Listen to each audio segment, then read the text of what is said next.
I don't think my heart has pounded faster before one of these streams than it is tonight. Guys, welcome in. 1,000 subscriber special. Thank you guys so much. Got my friend right here. Did anybody guess it right? Dos Equis, a zesty Bud Light, Budweiser Zero, Michelob, Lone Star. Guys, this is straight diesel. This is Budweiser right here, and it's ice cold. I just poured it. I'm just kidding. This is Michelob Ultra. This has been sitting in my kitchen for 24 hours. I've been stirring it regularly. It's not apple juice. I wish it was. I have no idea what to expect. I have no clue what to expect tonight. Guys, these are crazy times. I'm going to ring dunk in just a minute. Let some people get in here first. But tonight's the night. Guys, are y'all all over the place right now? I'm feeling excited. I'm feeling terrified. We're in a coaching search. Can you believe it? I kind of just want to hold this so you guys know what's up the whole time.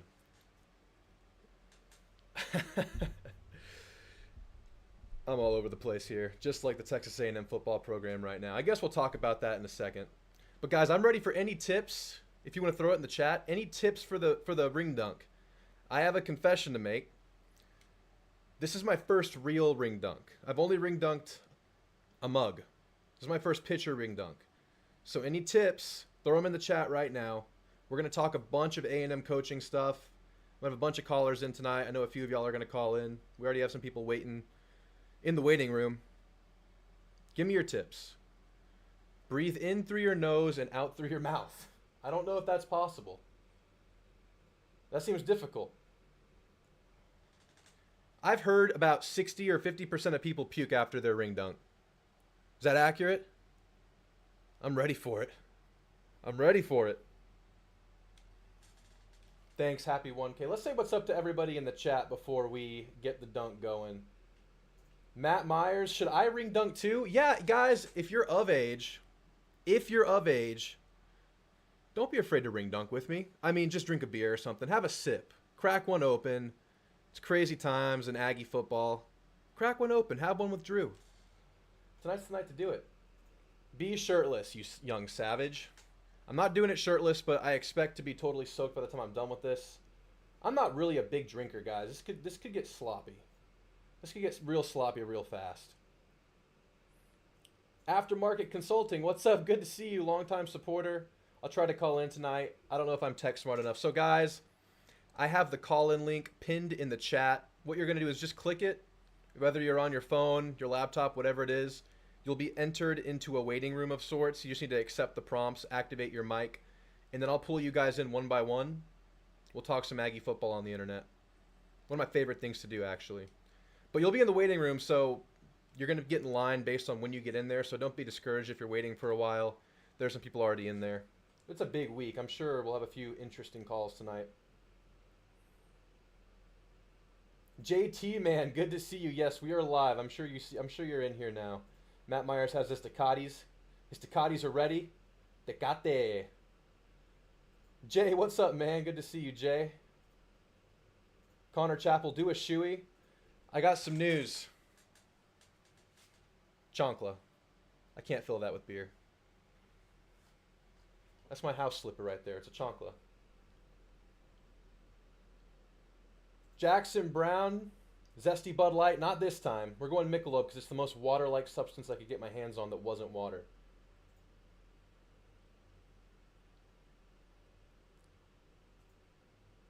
Ilse Escobar. Hey, Ilse.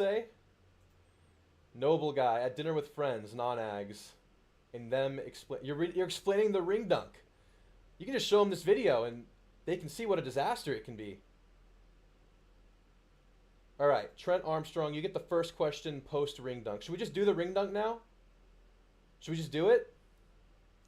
Guys, if I puke, I'm going to have to go off camera. I don't want to puke on the internet. That seems like a party foul. I'm going for under 30 seconds. I've never done this before. I'm not a big drinker. Under 30, I'd be happy. So someone time this. I'm not timing it. Puke on the web, brother. This is for you. This is for you.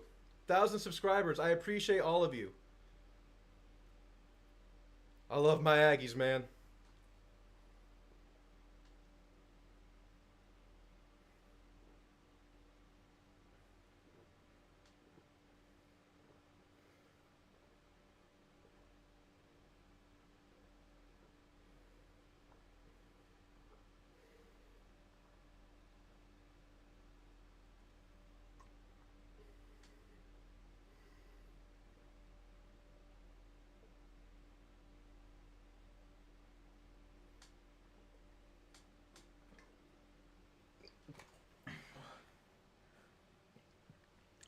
I dropped my ring. Whoop!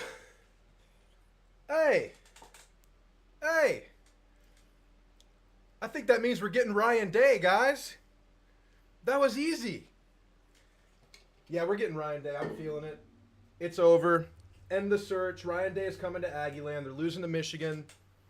This is the latest rumor I've heard, and I think it's happening. So, guys, let's get this party started.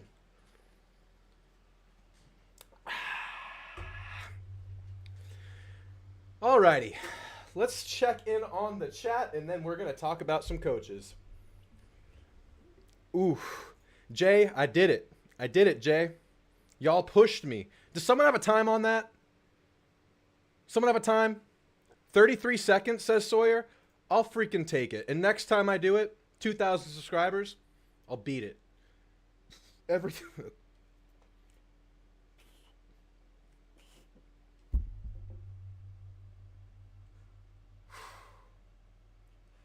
That's mixing really well with the 15-ounce steak I just ate.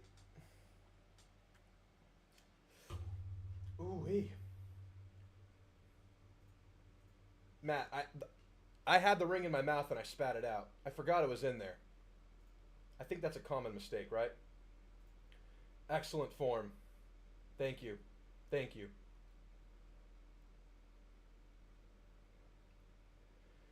Whoo! All right, let's get into some coaching questions. Then we're going to get into some callers here. Actually, I have some words. I want to share with y'all on this coaching search. Now that the alcohol is coursing through my veins, I'm getting my wits about me. I know my ups and my downs, my lefts and my rights, my ins and my outs. We're ready to go. I mentioned that I was both excited and terrified. Excited and terrified right now. I'm excited because, yes, things felt stale over the last 3 years. Well, the end of 2021, 2022 sucked. And this year just coming up short over and over again. I'm excited. You know, you fired Jimbo. I was for keeping him one more year to keep the talent on the roster that we knew would be here in 2024. I was for it. Keep him. Give him this 1 year when that 2022 class becomes upperclassmen. I always knew if we were 8-4 or worse, there was a chance he got fired. He got fired. I was shocked the day it happened. The next day, I was overcome with excitement. That was Monday. Possibilities are endless. Who are we going to get? Dan Lanning? Dabo? Kirby? I'm just kidding. Exciting. Who's going to take this thing and run with it? Who's going to be the next head man? That's a super exciting prospect. You have all this talent here. I want someone to come in. I want someone to retain this talent. And I want us to go and compete in 2024 and 2025 where you don't have Alabama or Georgia on your schedule. Great opportunity. Get the guy that can keep them. And now we're 3 days in. I'm still excited. But when I get to thinking a little bit, I get real scared. Because yes, you have all these guys coming back for 2024. But what if this coach can't retain them? And what if you're not winning the big games next year? When Texas, when Oklahoma are in the conference. Those are immediate rivals in recruiting. We opened a can of worms by firing Jimbo, and you know what? Maybe it needed to be done. But right now, I feel like we're in the balance. You find the right guy, and I don't know who the right guy is. We'll throw some names around tonight. We'll throw some names around. We'll talk about it. We'll chop it up. But what if the guy isn't right? And I don't know who's right and who's wrong, but what if the guy isn't right and you lose a bunch of players? And then next year you lose those big games and you don't have those big home wins where the recruits are there in Kyle Field and it's rocking. 2021 Alabama. What if you don't get those moments? Billy Lucci, love him or hate him, he's the best source that we have for Aggie football. He said we are limited in our budget to spend on this next coach. Now, I don't know if a name pops up, if some bigwigs aren't going to pop out of nowhere and just sign the check. Are we limited in signing these big names? The Ryan Days, that name has been circling around this afternoon. Can we get those guys? I know A&M, the concept, the school, can get those guys. But are they willing to write that next $10 million a year check? Are we going to have to go get a Jeff Traylor, who I actually like a lot? But are we going to have to get a G5 guy and just hope that he can build this thing? That's the terrifying part to me. That's scary. I don't know. I feel like there's so many options out there. I can't see any option as right or wrong. I can't say that this guy won't work out at Texas A&M because I know what Texas A&M is. I know what it provides. I know what it has to offer. But as we know, sometimes things just don't work out.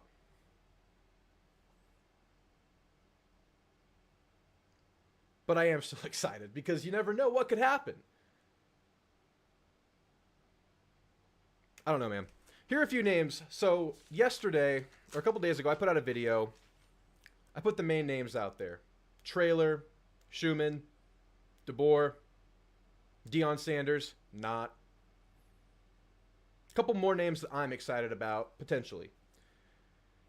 How do y'all feel about Chris Kleiman? He built North Dakota State over a long period of time. He's had some success at Kansas State, Power 5 team. Played in some pretty big stages. Always competitive.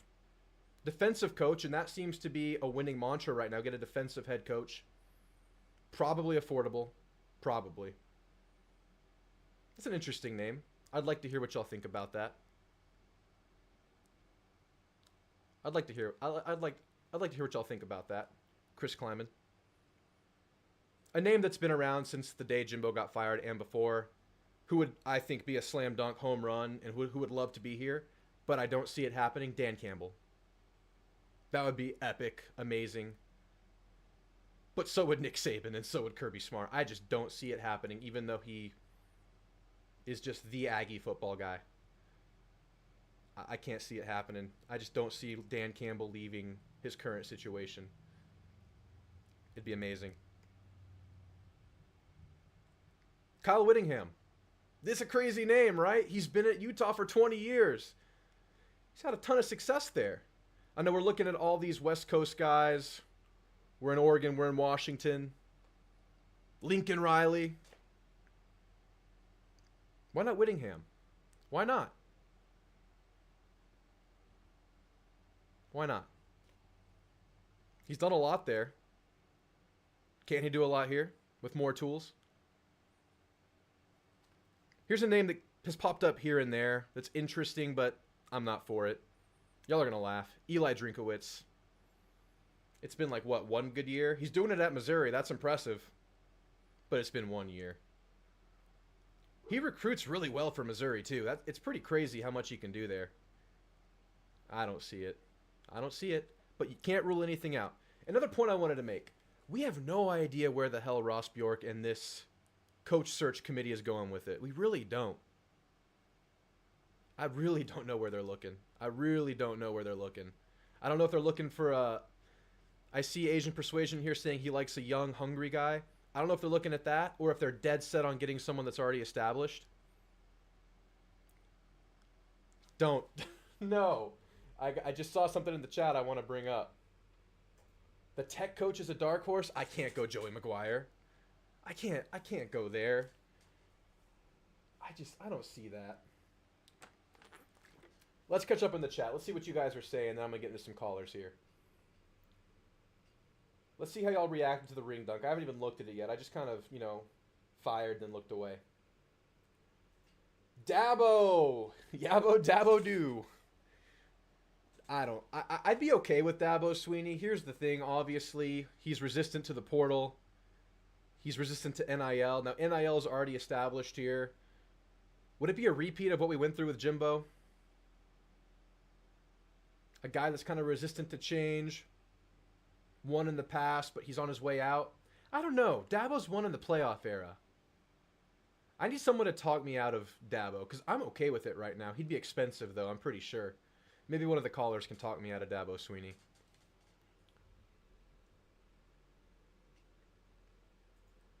Hiring Dabo will mean drinking is no longer allowed, says James Good, unless your name is Tyler from Spartanburg. Yeah, we gotta mind our P's and Q's if Dabo's around. Not a drop spilled. I feel good about the ring dunk. I feel good about it. I didn't spill anything. 33 seconds. That's not bad. I feel good about the ring dunk. Do it again with Shiner. I just feel like ring dunking with a big old jug of Budweiser would be an accomplishment. I'm feeling like a Budweiser ring dunk. Straight diesel to the dome. Noble guy, good to see you, man.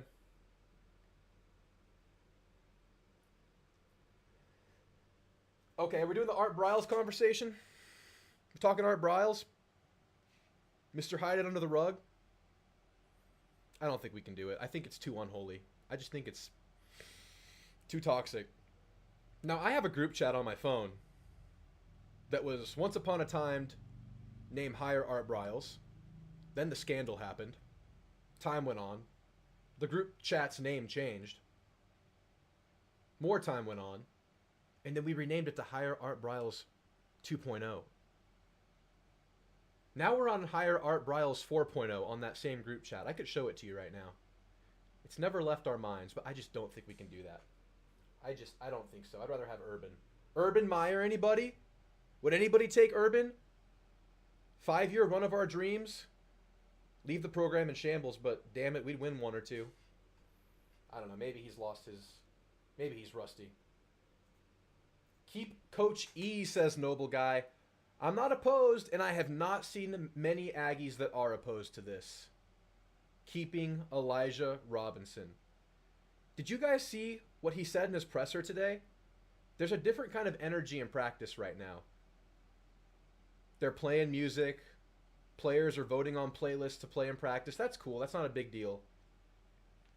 But they're doing random, high-energy, game-like scenarios throughout practice, which is something that I actually called for in one of my videos before, because it seems like when the game is on the line in these close games, A&M makes the bigger blunders, the other team makes the big plays. They're addressing that in practice by having random scrimmage game-like moments inserted throughout practice. That came out tonight. Elijah Robinson apparently did a media, maybe he did the Wednesday coaches show tonight. I don't know where he's talking, but that came out tonight.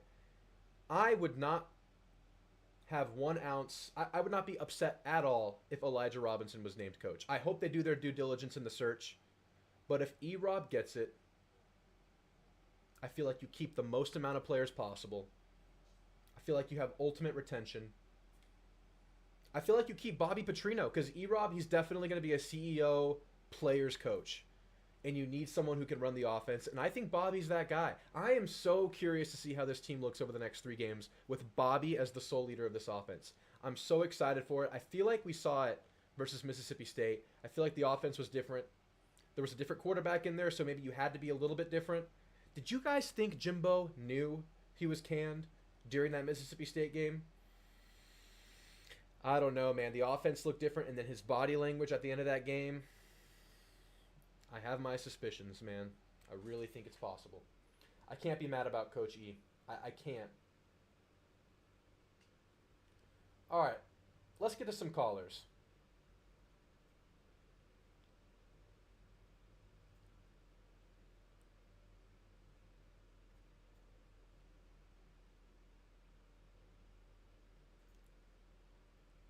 Duke Pastrami, you're on with Drew. What's on your mind, man? Hello?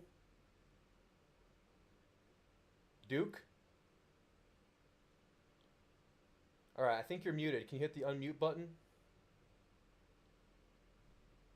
All right, I'm going to put you in the back of the line. Try to get that squared away, and I'll get you on in a minute.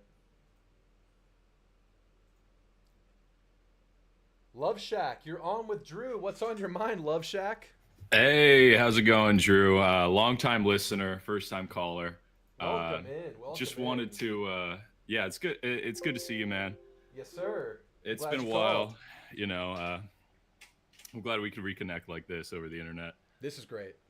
This is great. This is great. So, what I really wanted to call in and talk about was potential head coaches for Texas A&M. Of course. Football. Talk of the town. You know.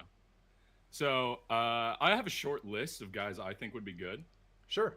If we want to go over those real quick. This is I'd based love to off hear of it. like my team and I's research into this question. So first of all, I think my top guy would be Jeff Traylor, Okay.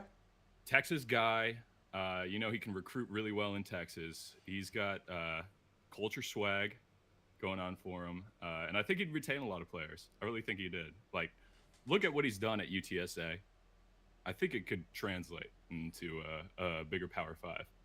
Okay. It's a big jump. It's a big jump for him. He's been in some major programs. He's been at Texas. He got Recruiter of the Year at Texas for whatever that's worth.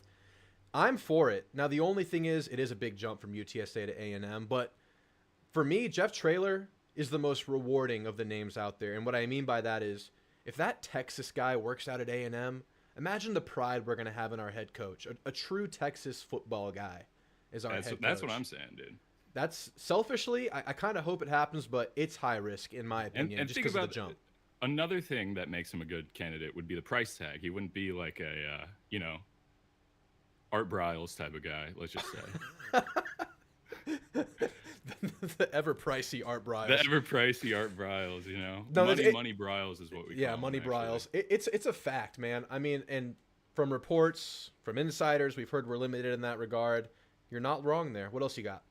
All right, so number 2, a little bit out of left field here, but I'm thinking Mike Bobo, offensive coordinator for the Georgia Bulldogs.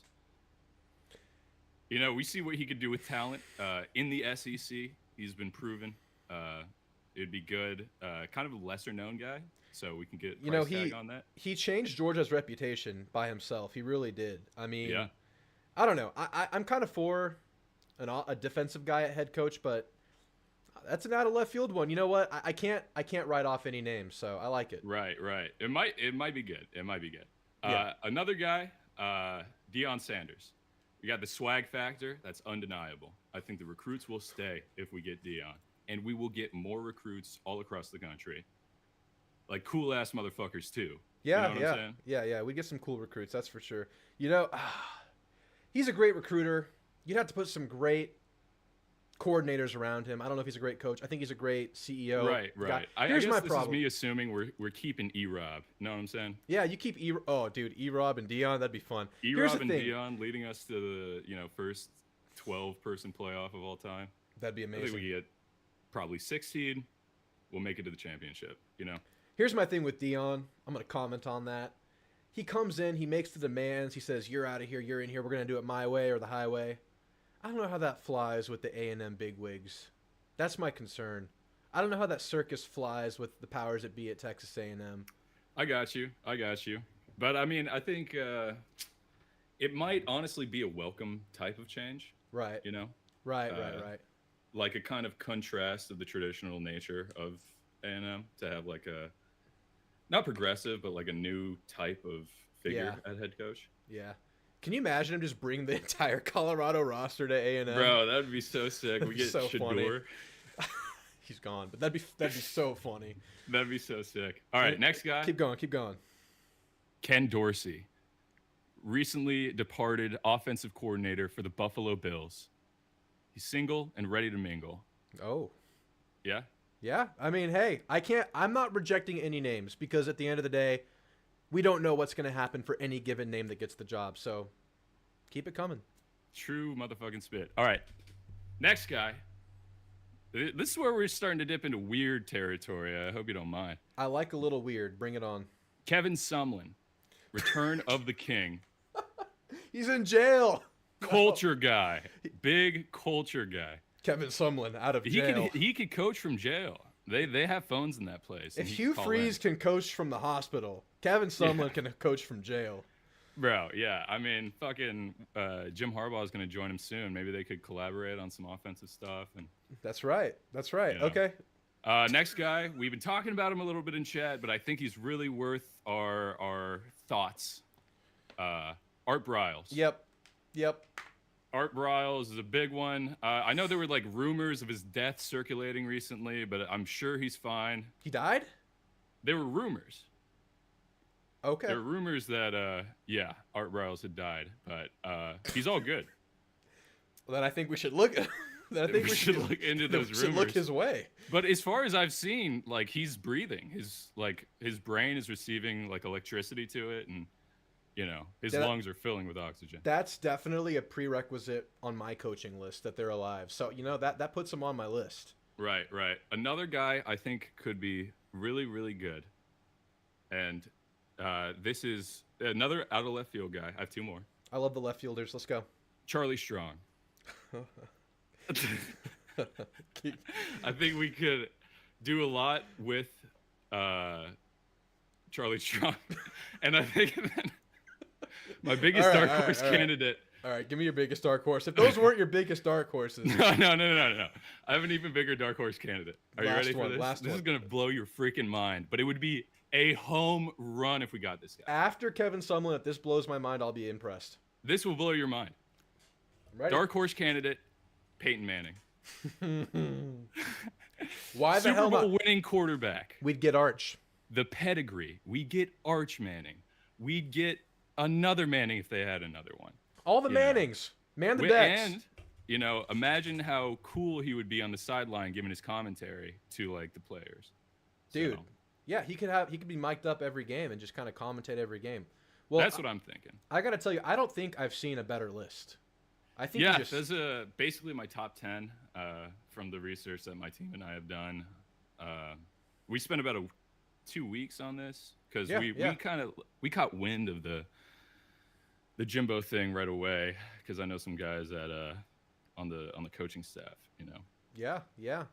Well, all right. You have any closing thoughts before I get you out of here? Yeah, I was just wondering. It's just this world's so crazy right now. With everything going on in Ukraine, I think it's really good to have these types of shows. Yeah. It really keeps us all grounded, especially with everything in Ukraine right now. So. Yeah. And I really I liked your ring dunk. You had great form. You like the form?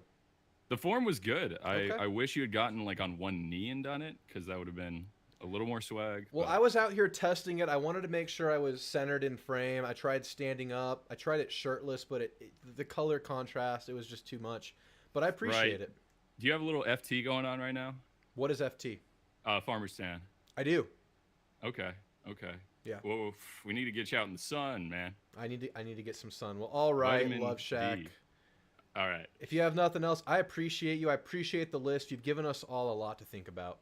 Yeah, I hope everybody in the chat can take these things seriously and like legitimately consider them because, we spend a lot of time on this. There's a lot of statistics. I can tell you have. I can tell it's been a journey for you.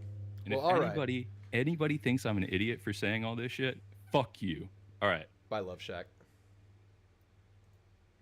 That was Love Shack, and that was enlightening. Names I never thought I would have heard.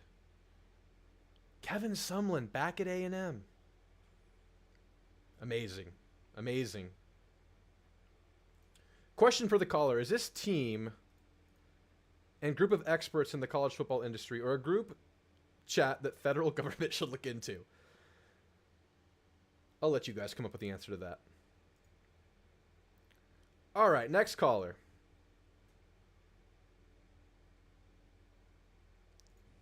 Noble, welcome back. You're on the stage. What is on your mind, my friend? Hey, man. That's gonna be a tough call to follow up, but that was wild. That was insane. No. We can reel it back in. You can get as serious as you want. I'm a rink dunk and a half in, so you know what? Take it wherever you want. Hey, have a time, man. I just wrapped up dinner with students in Miami, people in Appalachian State. So just Really? a bunch of people who just looking to beat up. Yeah, I'm friends from all over different schools, so it's an interesting mix. But That is I love interesting. As far as the coaching search goes I'm more interested in the realistic names. I think us throwing out a bunch of random names out there doesn't really help us so much, especially makes us especially if we we put a candidate out there and then we don't get him regardless of because we never were in the hunt for him or they rejected us. It just doesn't. It's not a good look. Yeah. But I think maybe Todd Monken is a name we need to look at. The only problem is with NFL guys is it feels like if they come back to college, it's like one eye on the horizon at all times with them. I mean, I'll take it if they can get us to a natty or something like that. But it's one of Sure. those things like you're not really sure if it's a long term guy. Right, right. Yeah, I mean, Yeah. I don't think any stone should be left unturned, so why not? I mean, I think you got to include everyone in this search. So, yeah. Well, I also I was pushing for Coach E because like let's say like because there's no for sure home run hires. I think Urban Meyer might be it, but that's the closest thing to it, and that's not a guarantee by itself. And the odds are we're not going to get him. So Well, Coach E would do be you a think great Urban like is the, Meyer's available? Do you really think he is? Because I'm for it. I'm not against it. I mean, I'm I not think against it. I think he's going to coach college football again, but everyone says that he's always looking for Notre Dame or USC. And the way like Lincoln Riley's trending, I could see him vacating that USC job in 1 or 2 years, either for he's fired or he's going to the NFL. Right. Uh, so that's so I don't know if Urban Meyer. We're a great job. I don't know if Urban Meyer. I think Urban Meyer wants to coach. I don't know if what his patience level is, and if he's like Right. only looking at like those two particular schools. Right. I think he's the closest thing to a. I just don't know what kind of affiliation he has for us. Yeah, yeah, yeah. And then I would be so. Like, I've been hammering the Urban Meyer drum for like the last year, so it's just one of those things. Like, oh man, if we could get it, awesome. But I'm on Coach E because I think it's a safe like safety net. Right. And like, we'd have all the negotiating power as far as contract goes. Yeah. And then yeah. on top of that, like there's a chance not only can we retain the team but the staff. Like, Right. if it, the next 2 weeks will be a great audition for him. If we beat LSU, win a bowl game somehow, that would be fantastic. Because that's obviously something we're not anticipated to do.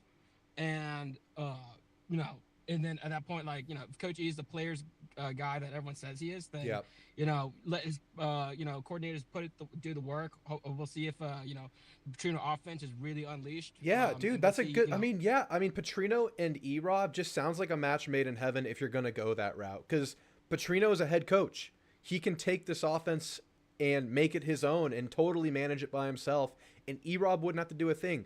Erob can be, like I said, that players CEO coach, brings the team together, rah kind of coach who just manages the coaches, manages the team, really focuses on camaraderie because that seems like his strong suit. I mean, in his presser this Yeah. Monday, he said that he made a point of emphasis to develop a personal relationship with every player on this roster. And then you have a guy like Petrino, like I said, head coach before, as we all know. We're about to find out exactly what he can do by himself. I think that is the perfect 1-2 combo that is already on this staff right now. And I cannot be opposed to that. Like I've been saying, you got to do your due diligence, see what's out there. But if that's what we end up with, I don't think anybody's mad about that. I mean, it sounds like you're not mad about that. Plus, if it doesn't work out, I mean, you can find someone else later. Exactly. At least we have a shot at keeping the team together. And then the fact is, A&M, like with Jimbo, he had all the leverage and who he controlled, and his coordinator hires and all this stuff. Like A&M, it's kind of like an Auburn move where like Auburn tries to over like a lot of schools try to like have a hand in who the hirings of their coordinators staff are. Yeah. With Jimbo, it was pretty one-sided because he didn't want a national championship. He gets the leverage. Yeah. But with Coach E, this is his first big head coaching job. And so we get control of the contract. We get to help hire the coordinators that we think that can take us there. And if we can keep Petrino, keep Durkin, hire a new O-line coach, and then keep the team together. This is honestly I like him better. I like him as a third option behind like Urban, and then the problem is all my top two candidates are unrealistic. Dude, honestly, I'm saying it. Urban's my number one. I just don't think it's possible. I'm taking that shot with the roster we have now and the position we're in right now, where Texas and OU are entering the conference. I think we need to hit the ground running if at all possible. I'm taking a guy like Urban. But the thing is, I don't know what the price tag is. I don't know how much he costs. I don't know how much money we can spend. If a guy like Urban pops up, I feel like the donors are going to pop out to get him. But I think it's reasonable to make him your number one and just kind of say, I don't think it's going to happen, and then always have E-Rob there waiting. That's always a possibility. Yeah, I think it's like kind of like it's not apples on this comparison, but like similar to how like Mississippi State kept Zach Arnett. Now Zach Arnett was dealt with a much poorer hand. Yeah. But the idea for Mississippi State was like, give him a try. I think like Coach E would do fare better than Zach Arnett did. I mean, Yeah. plus he has a better roster, and hopefully we just let the horses run. It felt like with Jimbo under the way he ran the program, it felt like we were limiting our own weapons for whatever reason. I kind of get what you're saying. Man, I am so excited to see the team over these next 3 weeks. I mean, I don't know to what degree he was limiting the weapons or whatever hand he had in it. Here's a thought for you before I'm gonna have to let you. I have a lot of people waiting in the chat, but No, yeah. one final question for you and for the chat as well. I know we have a lot of grievances with Steve Adazio right now, but Jimbo Fisher has only had one really good O-line in his tenure, his 6-year tenure at A&M. Maybe it was Jimbo. Maybe Jimbo's philosophies kind of, factored into that. I mean, I don't know if we're going to see some better O-line play to close the year. Just the way we've seen a lot of slow developing, drop back reads. I don't know. I mean, I know it looks bad for Adazio right now. I get that. I can't argue that. But maybe with a different style offense, the offensive line looks better. What do you think about that? I agree that's a possibility. The only problem is development has been the issue. That's a good point. Like if you listen to Cole Kublik or anyone that discusses O-line, it's like actual like individually bad play, and yeah. That's like that's on the O-line coach. So that's a good point. That's a good point. I'll let you get to the other callers, and we'll great ring dunk, and I showed it off to my non-Aggie friends, so he represented as well. Hell yeah, awesome. I appreciate you, Noble. I hope you call in again soon. That was Noble. Good guy. Let's catch up on the chat before we get into the next caller. We got Jeb waiting. I saw one I wanted to highlight in here. Here we go. Let's get Lou Holtz on the team. Lou Holtz, he's still kicking. He can't stand, but he can coach. Let's get Lou Holtz in here. Jeb, you're on with Drew. What's up, man? What's on your mind? What's up, man? Oh, man, it's been a crazy week so far, man. I don't think I was able to open up any kind of YouTube without seeing Jimbo's name on it.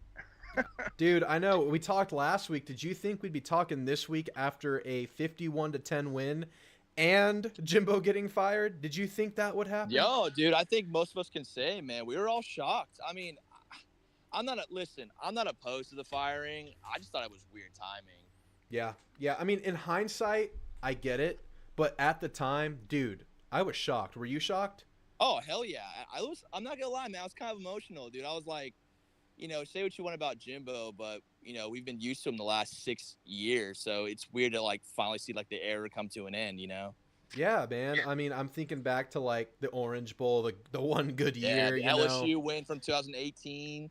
Dude, the Alabama win, LSU last year, even though we were 5-7. Absolutely, and you know what? I still respect Jimbo. Wherever he goes, wherever he ends up, I'll be watching him.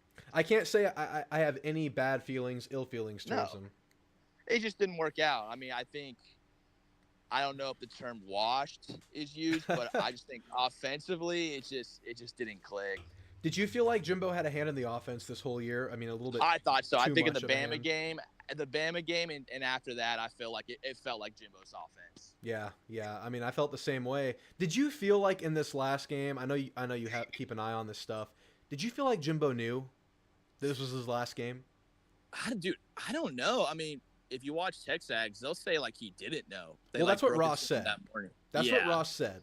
But I don't know, man. The body language when he shook Zach Arnett's hand, they played the loose. offense, it was different. Where was this offense at all year? And you can argue it was a different quarterback. You had to limit it. You had to do what he knew how to do and do stuff that catered to his ability. You do. When you have certain players, you scheme for them. With Jimbo, it's you follow my scheme, you develop into my scheme, and that's why so many quarterbacks here just haven't really had that success. Haynes King. I mean, look at Haynes King now. Yeah, he's doing. I know Georgia Tech's not a very good team, but he's putting up some stats. Yeah, he absolutely is. So where are you at now that we're 3 days into it?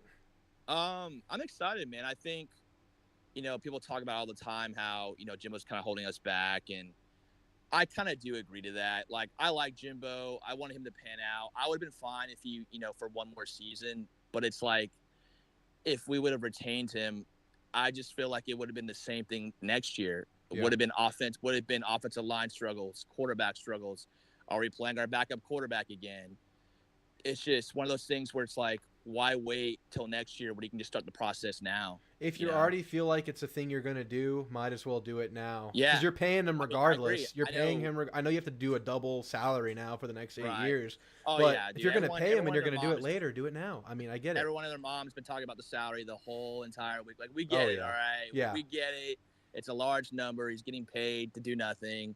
Yeah. We yeah. understand that. And I know Michigan fans, they're loving this right now, man, with the whole Harbaugh thing. 'Cause now Nice with little Jimbo being distraction, fired- huh? Distraction, dude, because I guarantee you if that was Jimbo doing that, oh, dude, he would have been crucified Yeah. the absolutely. whole week. So Yeah. I've never seen a program get as much hate as A&M. I mean, everyone's dogging on them right now. Dude, it's crazy. It's Everybody, crazy. dude. I was watching, because I'm a big Dallas Cowboys fan. Yeah. I was watching some of my, Dallas Cowboy YouTubers, and dude, they even stopped talking about Jimbo. Really. I was like, what the hell? Like, Dude, okay, let me stop you for a second. I just want to say, and I thought about this today, now that you're bringing it up, the fact that we're at the forefront of the media, the fact that so many people are talking about this, Stephen A. Smith, Skip Bayless, he made a comment on it. Yes, they're talking about Skip it. Bayless. A&M is a freaking destination, dude. Everyone's talking about us, whether I'm you telling love that's us how- or I'm telling hate you, us. say what You think want about A&M, us. They're relevant. They're relevant in terms of where it's negative or positive. People are always going to talk about them. We're freaking matter yeah. what. I know. I want to say we're a top 10 job in the country, if not higher. I think Texas and Texas A&M, those are two of the best jobs in the country. I want to say they're top Yeah. 3, dude. I mean, the Yeah. location, the money, the facilities, the stadium, the fan buy-in. I don't think it gets better than either Texas or Yeah, Texas I mean, A&M. watch Josh Even more Pate. so than Georgia or Alabama. I know I'm a Yeah. ring dunk in, but I think there's just more to offer here. I think we're in a better state. There is, right? And people. I mean, we were talking about that the other day. What Josh Pate said. I mean, he said it perfectly, dude. Like, we're not saying we're like this elite football team. We Right. understand No, that. we're not saying We that. understand we've been mediocre the last 20 years or We get however it. long it is. Yeah. We're saying resource-wise and geographically wise, like we're one of the top. We're one of the top programs in terms of like coaching jobs. It's Let's still say, best it's top appealing. jobs. We have to differentiate between programs and jobs. We're one of the Right. top jobs. We're poised to become one of the top programs based on all those factors. But yeah, sorry, continue. Facilities, the resource. So whoever the next guy's going to be, he's going to have all that when he gets here. Absolutely. We got Houston. Houston produces some of the best football players in the state of Texas. You got Houston in your background. The facilities are beautiful. You're gonna listen no matter what. We all know Jimbo was an elite recruiter. We know that. But the next guy who comes in, you're still gonna get players to come here. Yeah, absolutely. It's never. I don't think it's ever going to stop. Yeah, exactly. So, and I get the outside fans. I get their views, but it's like we have high expectations, man. It's never gonna go away. Yeah, it's never going to go away because we know exactly what we are. We know exactly We know what we have to offer. We know we can beat. We just need the right coach. I don't know how long we're going to be saying that, but we need the right coach. And Yeah. Listen, I think I we're like, I like that Jalen Henderson guy, man. I thought he played pretty well. Exciting, man. I mean, the thing that I liked about him the most, he played decisive. If he saw the open Decision-making. guy, the ball went One there. read. If he Yeah, could, one read, if he go. could run, he went for it. He tucked it and went. The thing about Max, and we all had high expectations for Max. That's the thing. We thought he was we one really thing. did.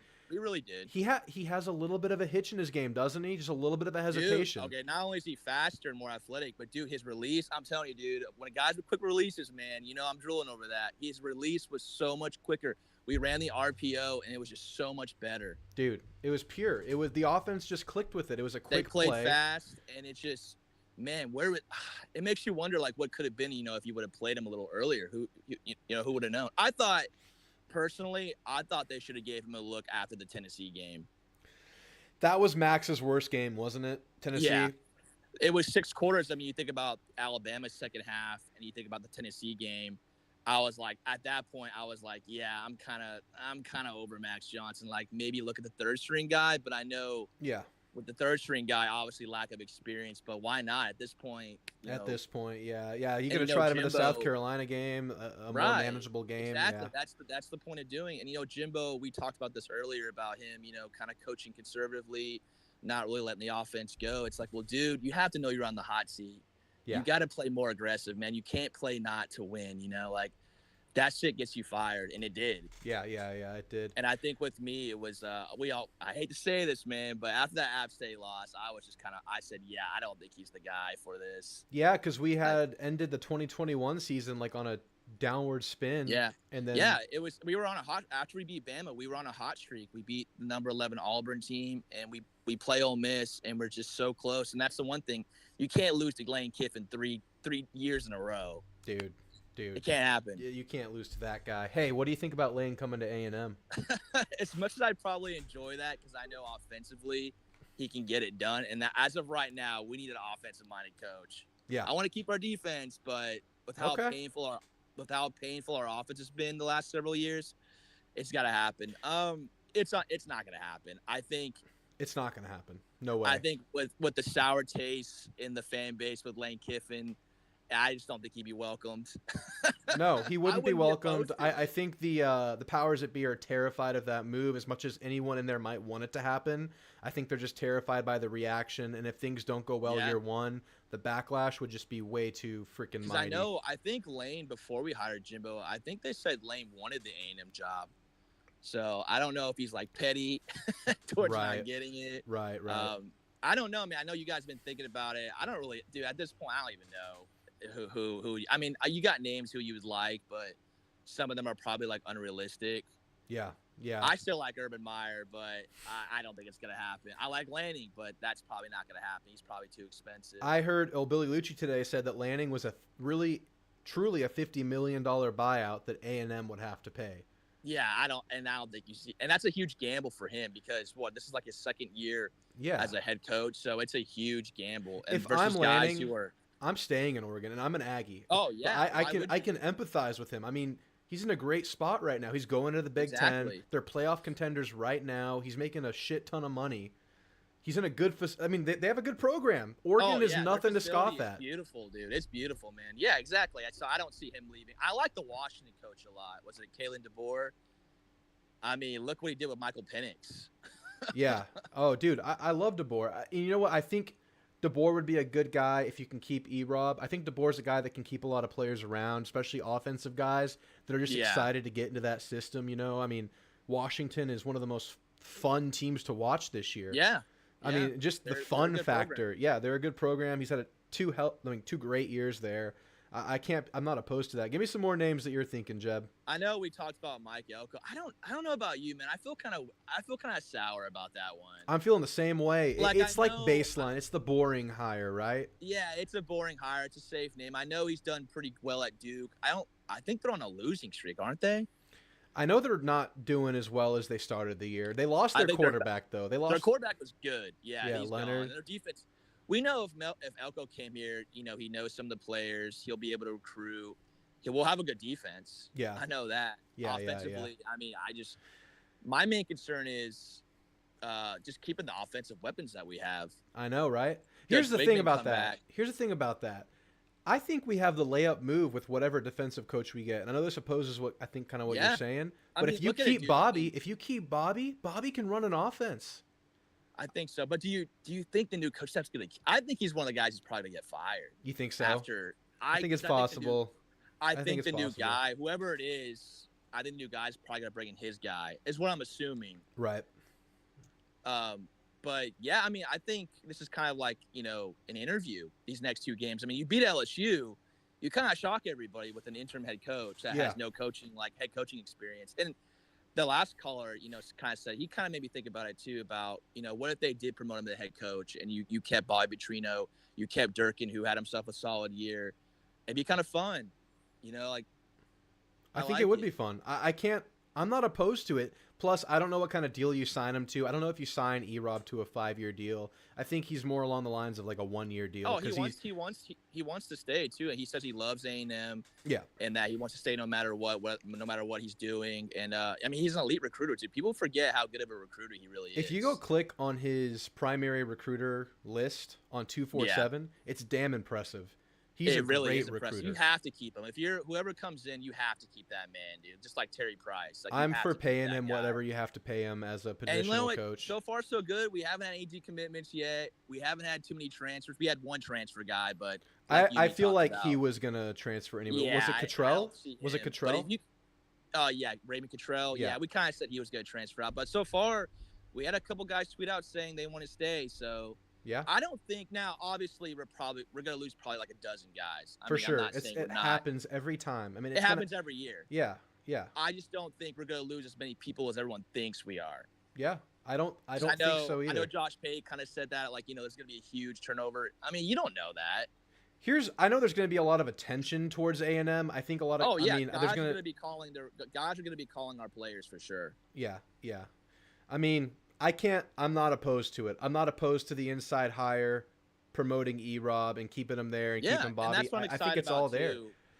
I'm excited about whoever they bring in. He's gonna bring in his players and maybe some of their recruits. That's what I like to see too. Is like who's gonna be coming in. Yeah, yeah. Well, But if you can keep Connor, Evan Stewart, all those guys, you'll be in good shape next year. here's a crazy thing, Jeb. When they fired Jimbo on Sunday, the way it happened, when it happened, initially, did you feel like A&M had a guy in mind already, or did you think it was just let's do it as soon as possible? What did you think between those It was two? numb, dude. It was all numb. I didn't really think much that day. I was just kind of shocked. I was kind of taking it in. Yeah. I don't think never did it come to my mind that they had somebody lined up already. Okay.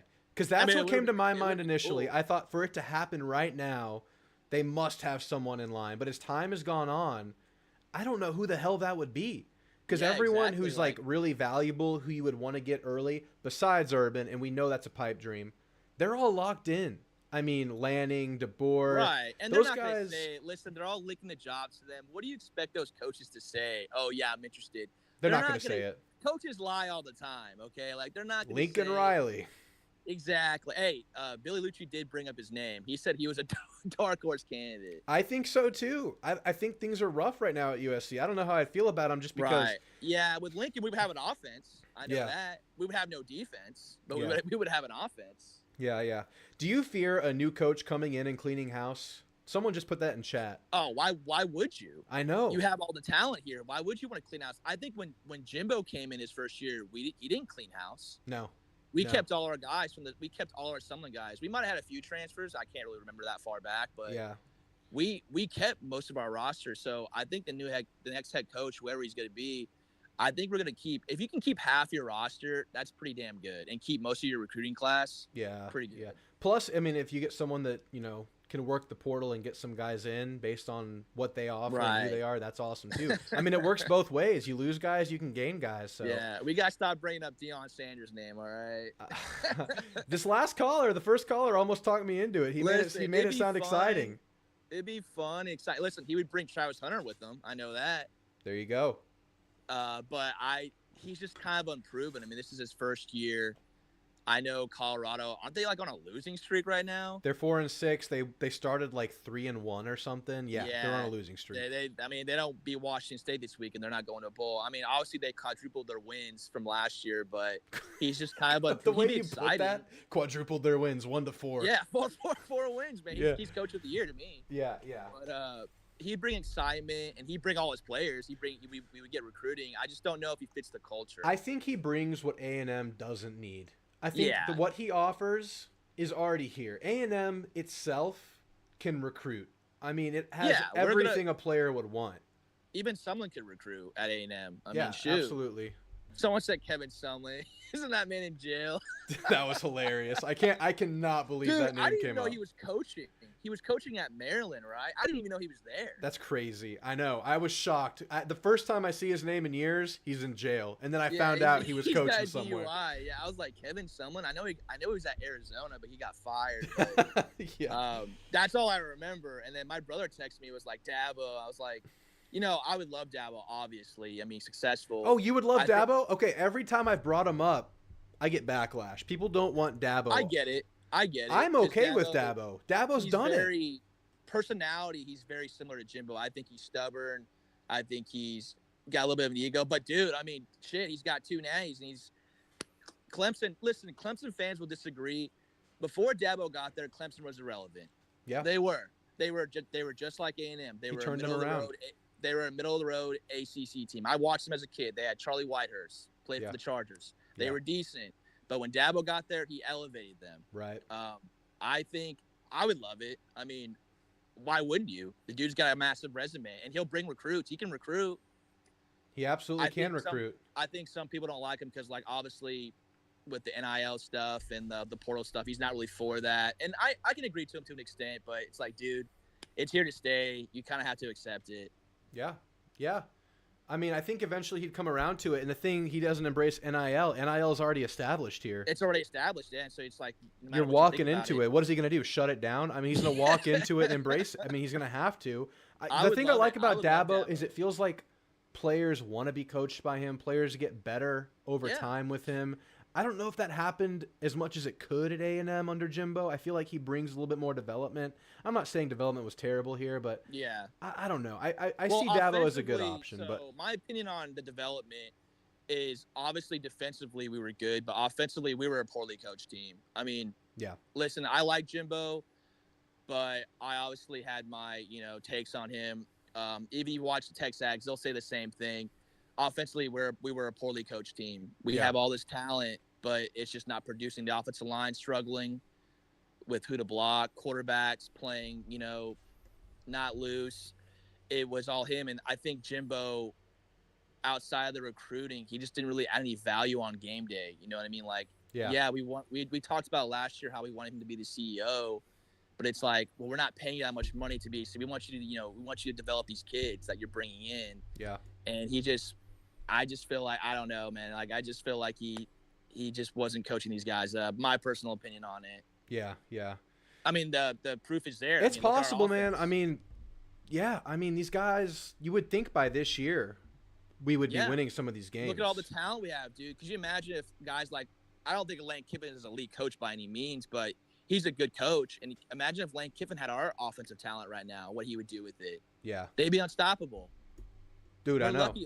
We're lucky to have Anaya Smith back for his 5th season because, man, that dude's he's been going off, man. Yeah, yeah. Dude, I know. He's been amazing. I think he's an Aggie legend, right? You would consider him an Aggie legend. Oh, yeah. He's up there with, guys like Christian Kirk. Yeah. And Josh Reynolds. He was huge in the Orange Bowl win. That's a big game to win. I mean, I know it's the COVID year. He's been good every single year. Even with bad quarterback play and poor quarterback play, he's been great every year. I don't know what round he's going to go in, but he'll probably be like a day 3 pick somewhere. But, man, he's been the bright spot of this whole entire offense for the last several years. Here's the thing. I just did a ring dunk, and I got to use the restroom real bad. Do you have more you want to talk about, and I can leave you on, or do you want me to let you go?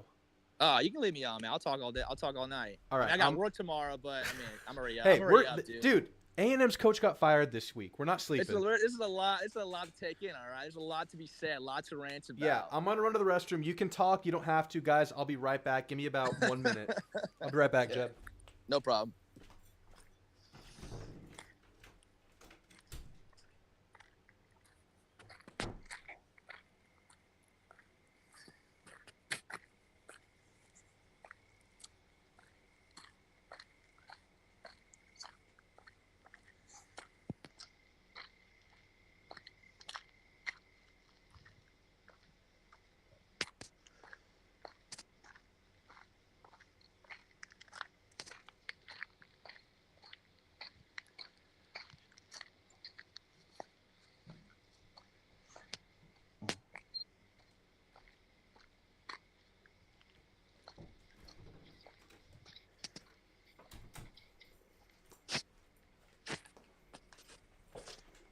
All right, guys. Sorry about that. I just ring dunked, so I had to make the restroom break. I knew it was coming. I'm telling you. Hey, how did I do? How did I do, Jeb? Pretty good, man. That's like what, 30 seconds tops. I don't blame you. When I drink, I'm a beer drinker guy, so when I drink beer, man, you gotta go every 5 seconds. It just goes right through you. Yeah. Well, dude, what did you drink? That was Michelob. Oh, I didn't tell you guys. It was Did I tell you? I think I said it. Yeah, it was Michelob Ultra. I was just thinking, what's the most water-like beer I could find? Bud Light? Bud Light or Michelob. It was one of the two. Basically, and I've been off of Bud Light lately. There's something weird about it to me right now. I don't know what it is. My first beer I ever drank, I think, was Bud Light Lime. I was into Bud Light Limes for a while during my underage years. Yeah. My first was Dos Equis. That's my go-to. Hey, Dos is good, though, man. Dos, a little bit of lime. Dude, you got to have lime. You got to put the salt. I need my Dos dressed. But... I mean, you live in San Antonio, dude, so that's, like, essential to have. Dude, my first legal beer was a Dos dressed draft at Twin Peaks. So good. It was the best. It was delicious and forever my go-to. So Dude, I went to San Antonio in September, and man, I'm telling you, dude, they had the best margs I've ever tasted in amazing my life. margaritas, dude. That's my Expensive favorite. as hell. but Yes, you were so telling me good. about that. Yes, expensive margs. That was like I think my second time ever going, so Yeah. it was cool. I plan to go back again. Yeah. All right, guys. Real quick, Jeb. Yeah. I have pretty open phone lines. If you want to get in on the callers, I only have 2 guys after Jeb. If you want to call in, click that link. It's going to take you to an option room where you have to activate your mic. Just activate your mic. Don't activate the video. And you're going to enter a waiting room, and I'll pull you guys in. If this waiting room starts stacking up, I'm going to get Jeb off the phone. I'll start adding more guys in here. No, Jeb, you're good right now. I have 2 guys in the waiting room. I know these guys are regulars, so they're good to wait, and I know we're good to talk Are to they them. non-A&M fans? One says still supporting Jimbo, so I don't know what that means. Yeah, they're okay. They can wait. Yeah. I They're think these not guys have trained. called in before, so they're good to wait. So, guys, if you want to call in and voice your opinions about this coaching search, the link is pinned in chat. Click it, follow the instructions, and I'll pull you guys in here. All right, Jeb. Let's talk about how the LSU game is at 11 fucking a.m. this year. I think it's awesome for us. For us, Yeah. Oh, Death yeah, Valley yeah, at you're 11 right. instead of 7 p.m. I'll take it. This is true, but damn, dude, how many 11 a.m.s did we have this year? Oh, it's too many. But you know what? When you're not winning games, that's This what is you the get. most, I That's what think- you get. Yeah, that's true. I mean, but even then, even last year, we went 5 and 7. We still got a night game. I know. It's been crazy. It's been an abnormal amount of morning games this week. Well, Dude. that just shows you right there how much respect they have for us. They're like, yeah, they should win this game. Yeah. Okay, let me ask you. If we beat LSU, we haven't found a coach yet. E-Rob? Whew. That's tough, man. Tough call. Yeah. Yeah. Uh-oh, you're breaking up. I'm losing you. Jeb, you there? Players will Okay, play. Jeb, you cut out. You have to restart. You have to restart your rant. You cut out for a Oh, second. yeah, sorry. I mean, if Coach E-Rob beats LSU, sheesh, man. I mean, because this LSU team not having the best year that they wanted, but they're still a good team. Yeah. This offense is amazing. Dude, have you seen – I'm blanking on quarterback's name. Their quarterback stats this year? Yeah. It's like 3,100 passing, 900 rushing. I think he's like That's top all they 3. do is pass. But he's their They best pass rusher too, and I love how he just doesn't slide. He just gets destroyed over and over again. Jaden Daniels. Jaden Daniels. He's kind of from where I used to live in California, so kind of close to there. So I know that school. Yeah. I And, mean, they're good, but I think A&M has a chance. I just don't think they have the defense. Listen, because their defense is garbage, and I think offensively, because let's be real, the last 2 weeks our offenses look kind of good. It's looked If real we can good. if we can score points, we have a shot. I mean, shit. Okay, someone just put in chat, LSU gave up 700 yards to Florida. Was it 700 yards? Did they really? I know didn't it was believe- 35 points, but 700 yards to Florida? Dude, their secondary's terrible. Dude. Terrible. And talk about a drop-off. Their linebacker that was committed to A&M, Harold Perkins, where's he been this dude, year? He's had a disappointing. He was coming as the best defensive player this year. They named him the best defensive player to come back. Some people were calling him the best player in the country. Not even defensive. I think because they're playing him in the wrong position. Last year he played edge, and this year they have him playing middle linebacker. Yes, absolutely. Why? I don't know why you changed what's working. That doesn't make any sense to me. But I see an opportunity. Like this offense has been clicking these last 2 weeks. Ole Miss. The running game's been nice. The running game was. Dude. I know it's against Mississippi State. I know they're bad, but dude, for A&M fans, wins are scarce. Offense is scarce. Yeah. So we're gonna take it. I was watching that game at the wedding, man. Dude, I was having a blast watching that game. On The my Mississippi phone. State game? Hell yeah. Dude, it was a cathartic game, dude. We looked so good offensively and defensively. Shamar Stewart in the end zone, putting his hand up while he scored. Dude, Oh man. amazing. When do we see this? When do we have that kind of a feeling in a game? And I know Mississippi State, not good. It was Not funny. good. That was the bowl of fired coaches the next day. But still, for us to do that, I mean, amazing. Yes, so When's the last fun. time someone got fired after a blowout win like that? I don't remember. And from what we're hearing, this week of practice has been absolutely epic. That's what we've been hearing. I love Coach E-Rob and what he's been. I've been watching all his pressers, man. I love it, dude. I love the way he talks. Have you heard him tonight? I heard he had another presser tonight. He was talking. I think he was talking because I know Jimbo usually has that radio show on Wednesday. I think he was in place for him. Oh yeah, I think that makes sense. I saw it it's on normally Facebook. the I Rudy think show. Right. Yeah.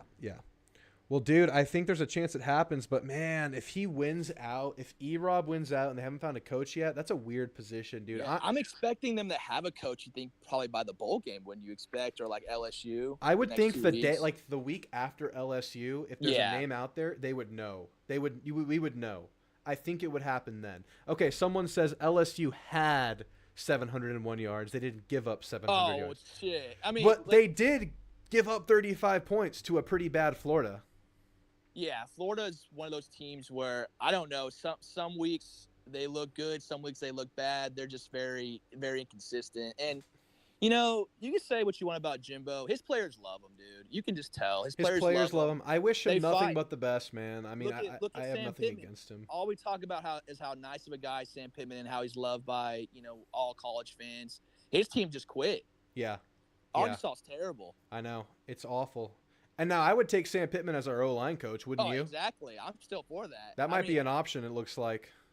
I wonder if they, you think they keep him for another year?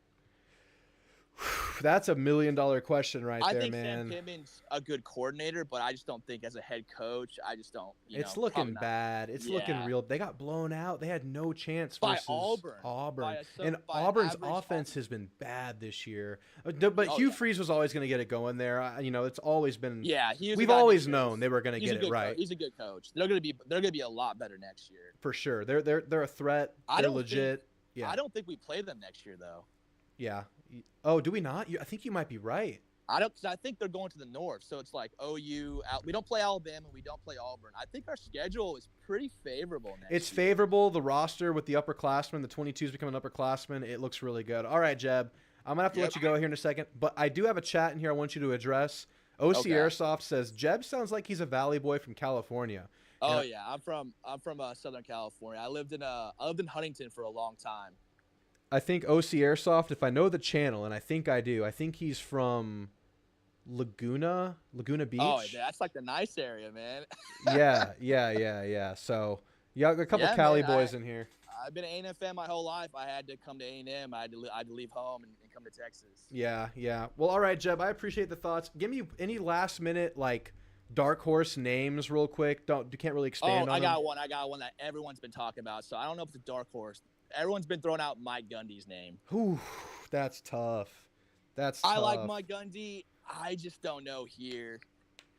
He's done so well there, though. I mean, if you look at winning percentages over the last 20 years, he is in the top 10. Yeah, absolutely. Their team, depth-wise, I mean, they crumble toward. He's kind of like Kevin Sumlin, where they start off really good, and then he kind of crumbles towards the end. I mean, I think they lost to, like, South Alabama, like, week 2. Yeah. Or 3. Got blown out. And then they went, like, on a winning streak. And then recently, last week, they got blown out by UCF, who's not a very good team. Yeah, that was surprising. That was crazy when I saw that The Big 12 score. in general, dude, they added those 4 teams to the Big 12. None of them are good. Yeah, I know. And they blew out Oklahoma State. Oklahoma State had everything going for them after the slow start, and then they just get blown Oklahoma out. State. Yeah. I think they're because they were in second place, I think, for the Big 12, but I don't know now with that loss they have. Yeah, they were second place, and now I don't know what's happening. And I heard the Big 12 changed their tiebreaker rule this week. Did they? That's what I heard. I heard they did it. Oklahoma State should still be leading because they beat OU. So I heard they changed it. I don't know. Did they? Yeah, I heard some crazy bullshit happened. I still like the Big 12, obviously, because A&M played in it, so I still watch most of the games. Oh, yeah. It's probably my second favorite conference. I love it. I look at them as like a regional conference that I care about. Yeah, I live close to Waco, so, I mean, I watch Baylor. I've been to multiple Baylor games. I like watching Baylor. I mean, they're terrible. They're terrible this year, but the Big 12 in general, man, they're all bad. Dude, it's a rough year. And here's the thing about Texas. They're beating these bad teams. They normally lose to some of these bad teams throughout the year. So for me, that's a good sign for them this year. Because like these last few weeks where they're winning these close games to like Kansas State and Houston, I feel like Texas loses to those the last few years. So the fact that they're winning by like 3 points, that tells me they might be serious. They're finding ways to win, and we said it before. It's all about winning. Now, I'll say this about UT: they're the luckiest team in the country right now. Dude, tell me more. Kansas State, you have all momentum. It's 4th and goal at the 8-yard line. Why the hell would you go for it there? I know. It was crazy. Kick the field goal because That was offensively, crazy. I know. UT's a weird team. They're a very good team. I love their running game. They're really good. They have the best offensive line probably to me in the country. The offensive line's legit, and their defensive line is really good. Where they can be had is their secondary, their safeties. Right. And I've watched them, so they're weird. It looks like they're about to blow a team out, and then come out second half, it's like they completely just take their foot off the gas. Right. You play those top 4 teams, those top 4 playoff teams like Florida State, Ohio State, Georgia, you're not going to win. Yeah. You got to play 4 quarters, man. So they're a good team. Give credit. They're winning. They're finding ways to win. They're getting a little lucky, but hey, luck's part of the game. Luck's part of football. I know you got to give credit where it's due. Well, all right, Exactly. Jeb, I appreciate it tonight, man. We went long tonight, but we needed to. I know you're staying up late, man, for those other 2 callers. So yeah, we got 3 now, so we'll get some of them in here. All right, Jeb, you have a good night. I'll talk to you next week. All right, guys, that was Jeb. All right, I'm going to get Lash in here because he's a first-time caller. He's been in the chat for a while. So let's get Lash on the stage. Lash, you're on with Drew. What is on your mind, man? Good to hear from you. Yeah, good to talk to you too. I'm trying to think of what I'm going to say now because Jeb covered a lot of what I was going to say. Jeb's good, man. Jeb keeps it covered, but man, wherever you want to take it, we'll go with it. Whatever's on your mind, man. First thing, regardless of who we hire, and I personally would love to see Urban Meyer come down here, but me too. I don't think he's coaching again. Personally, me neither. He's got that health issue with his I don't know whatever it is that's going on in his brain that right. Anyway, whoever we hire, priority number 1 is beat TU. Sure, absolutely. That's got to be a factor next year. Yeah, I don't want absolutely. to start losing to them every year like we've been losing to Alabama most of the time. That absolutely. would be just too much to stomach. I mean, we have them at home. It's their first year in the conference. That has to be a factor to hit the ground running. I mean, I agree. It is written, my favorite Bible verse, Psalm 75, verse 10, and he shall saw the horns off the wicked. Absolutely. That is absolutely right. You have to get someone that can keep this roster together, don't you think? I mean, that's what it takes. Absolutely. We worked too hard getting all this talent to just let it go. I mean, whoever we get, priority 1 other than beating TU is keep the roster together. Keep the defense the way it is and light a fire under the offense. It's not like we don't have the talent. Absolutely. We just we need something to put it all together. And as much as I like Jimbo and as much as, although that may be hard to believe based on some of the things I've said about it. I was going to ask you about that. It wasn't Jimbo I was mad at so much as the situation. Right. I thought he was the guy that was going to get us to the mountaintop, and then when I figured out that wasn't going to happen, then I started venting my spleen a little bit. Right. When was it for you, Lash? When did you start realizing this isn't going to work out? The Alabama game. Last year when we went 5-7. Yeah. That was I said, let's see how we start this year. Right. And then we after the Miami game, I was like, oh God, here we go again. But then we reeled off a couple of good games in a row, and then Alabama and Tennessee happened, and that was it. And then I knew we weren't going to beat Ole Miss, although we had them and we let them get away. That just killed my soul. Here's something with Jimbo, Lash. I felt like the team has always gotten better over the course of the year. Week 2 has always been a problem for Texas A&M under Jimbo. I mean, you lost to App State. Yeah, that was when we lost to App State. That's when we almost lost to Colorado. I don't know if you remember that game. It was like Oh yeah, 12-14 or something. yeah. There We were was we were lucky we were lucky. if Calzada doesn't heave that prayer into the end zone. Spiller Or came down with it. Yep. Like 10 seconds to go, we lose that game. I felt like there was a disconnect or something coming out of fall camp or something that wasn't a message that didn't get across. And it just seemed like the team took so long to come together under Jimbo. I always sensed that about him, and it really came true this year. I called Miami the most important pivotal game of the year because that would tell us where we're going, and that's a game that was winnable that you had to get because you were always liable to possibly lose at Ole Miss or to Alabama. And then the secondary gets toasted, you know. They got toasted. That's when I started calling Josh DeBerry toast. He was burned. I remember seeing that. I remember seeing your comments about that. Yeah, and it turns out DeBerry's just not a corner. I mean, no. I don't know. I mean, you could have tried Deuce Harmon in there earlier. I think Deuce is doing a fine job. I don't think he's great, but I think he's a big upgrade from Toast DeBerry. So, I mean, yeah, I don't know what it was with Jimbo, but I'm with you. Early this year, the Miami game, that's when I realized, okay, we're coming off of 5-7. This isn't going the way we had hoped. I think the writing might be on the wall now. You want to hear something insane? I read this this morning. What's that? Jimbo Fisher's buyout is more than Jameis Winston's entire earnings for his NFL career so far. That is so ironic. That is so funny. I believe it. This buyout is ridiculous. Can you believe we're paying this guy this much money to not work?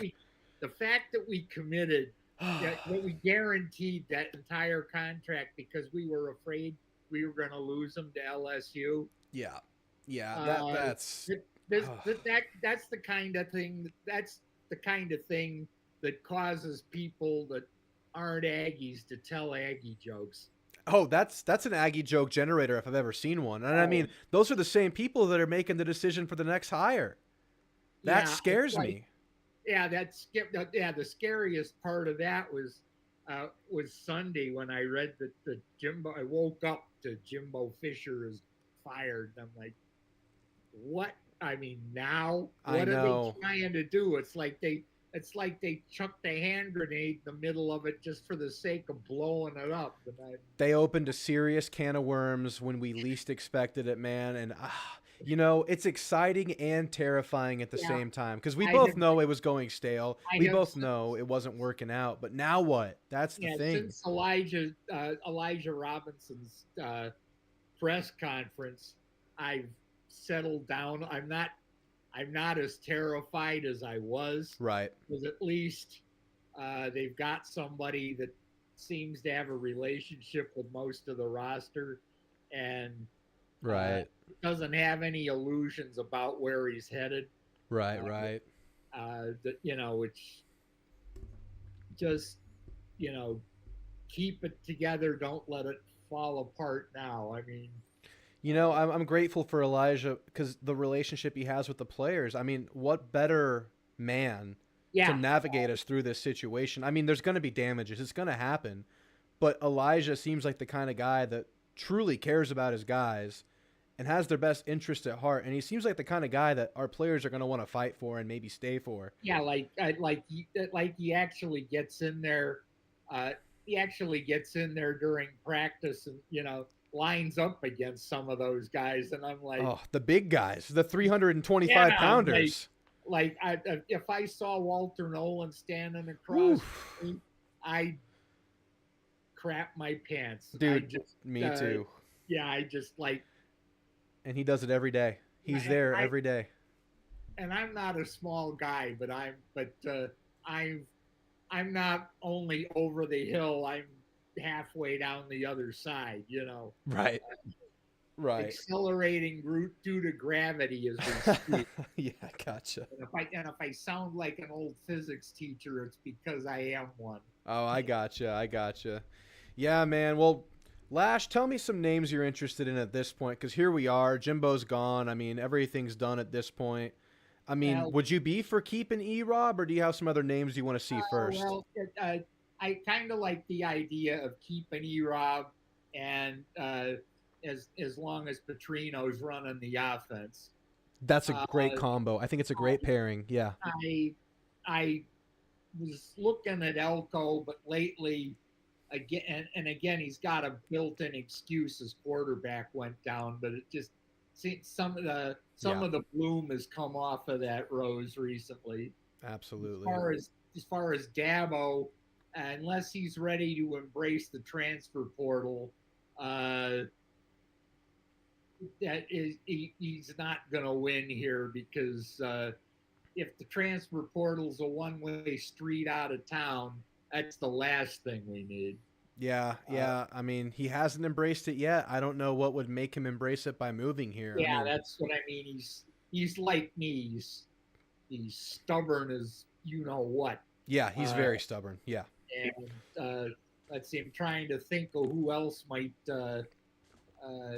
Well, Lanning, if we could pry him away from Oregon, and with the Nike money, Yeah. if he at Nike money and going to the Big Ten, which is the one conference that pays better than the SEC, Right. he would have if he left Oregon, particularly with them going to the Big Ten, I'd have to question his sanity. I know. And then Lincoln Riley, forget it. It's like they say offense wins games, defense wins championships. He neglects defense. And that man, everywhere he's gone, their defense can't stop a kid on roller skates. Absolutely. It's like clockwork at this point. He just neglects defense. It's a thing. Yeah, I that's a problem. That's a problem. Stop me, and I'm overweight. I'm overweight. I'm 68 years old, and I got 2 bad knees. Couldn't stop you. Yeah, I mean, I have a feeling if I just got down and rolled, I'd gain 5 yards every snap. I don't think you're wrong. I know it. He neglects it. It's like clockwork at this point. Yeah, I saw somebody. I saw somebody kind of tongue in cheek said that he heard John Gruden was available. I saw that too. That's funny. That was and not that Gruden can coach, but he's damaged goods politically. I mean, Right. Nobody dares hire that man right now. I know it. Yeah. I mean, I'm for one of these slam dunk names like Dabo or Urban. I just don't think it's going to happen. I think we're in a position where you get those guys, you retain as many players as possible, and I think that is such a priority right now. So I can't be against it. I mean, what do you think of some of these G5 names like Trailer? Trailer, maybe. Yeah. Then again, Florida thought that Napier was the answer because he was. It's a bad prime example. Yeah. Louisiana, and I don't think they've had a guy win at Florida since Urban left. I don't think so. And what's his name? And I hate saying what's his name because it sounds so idiotic. Oh, Norvell at Florida State. I think we've had our Florida State hire for now. Wouldn't it be funny though if we went for another Florida State guy? That would be ironic. That would be so ironic. Yeah, it's a define irony. We fired Jimbo. Yeah. But the most important thing, other than getting somebody in here beat TU, is whoever it is, don't do anything out of desperation. And the same goes for Bjork when he hires the next guy. Right. Because anytime you do anything out of desperation, it does not end well. Absolutely. It's like Josh Pate said. The one thing that he said that I agree with: everything we have to be an elite program is in place. We just need the right guy to make it all come together.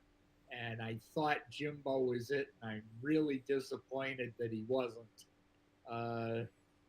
I have to admit to not knowing who is at this point. And I think that's okay. And I think that's what most people, that's where most people are. At the end of the day, Lash, I think we're just going to have to sit back and wait because to me, there's no clear name out there because I don't think Urban Meyer's realistic. And even if he comes in, we don't know how rusty he is. We don't know if he still has it. So I think whoever it is, it's a 3-year process. We're going to have to sit and wait and hope. And it's just like I'm originally from Chicago, if you couldn't tell by the I can tell. I actually was working with a Chicago guy this week, and I can see a similarity there. Yeah, those hard, flat vowels. It's yeah. Bears.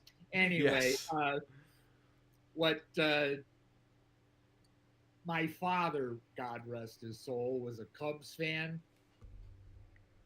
And he was born in 1924, and he passed in 2010. And the Cubs went from 1908 to 2016. Wow. The 2 World Series. That's incredible. So my father lived to be 85 and never saw him win. Oh, my goodness. Aggies haven't won since 1939. I was born in 55. I don't want to be my dad when it comes to the Aggies finally getting over the hump. It's like, I'm not getting any younger. It's time we finally won. I'm sick of Alabama. I was sick of Texas, and now it's time to be sick of them again. I'm getting sick of Georgia. It's just... Lash, that is well said, man. And I got to say, I think you're going to see one. There is too much going for this program. There is just too much going for us. And I think they're going to find the guy. Why has Texas won, at least 2, and it might be 3 of them in my lifetime. Yeah. I know it was 68 or 69 and then 2005, and there might be another one in there, but I'm not sure. You owe me one, Ags. They're going to get you one, Lash. Through TU twice, you owe me one. They're going to get you. Well, Lash, I think that's a good way to get off of this one. I appreciate you calling in, man, and I hope you call in again in the future. Love the show, and if I think I have something intelligent to say, I'll be back. I would love to hear you again, Lash. Well, you have a great night, and thanks for calling. Yeah, you do the same. Thank you. All right, goodbye. That was Lash. He's been around a long time, first-time caller. Good to hear from him. Good to get his perspective. Man, he just put this in ultimate perspective. I mean, his dad was born just after the first Cubs championship, first World Series, and he passed just before the latest one. A&M last one in 39. People like Lash need to see a championship here.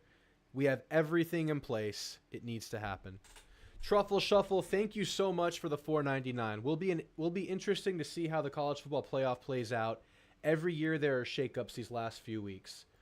All right, I want to run one by you. Florida State wins out. Pac-12 champion comes out without another loss. Alabama wins out. Texas wins out. Florida State wins out. Who gets left out? Who gets left out of these 5? Alabama, Texas, Florida State, Pac-12 champ with no more losses. Who am I forgetting? And the last team, the last conference champ. Whoever I'm forgetting. Who did I forget? Mine's blanking, but you heard me the first time. Who gets left out? Florida State. Was that who I left out? Florida State.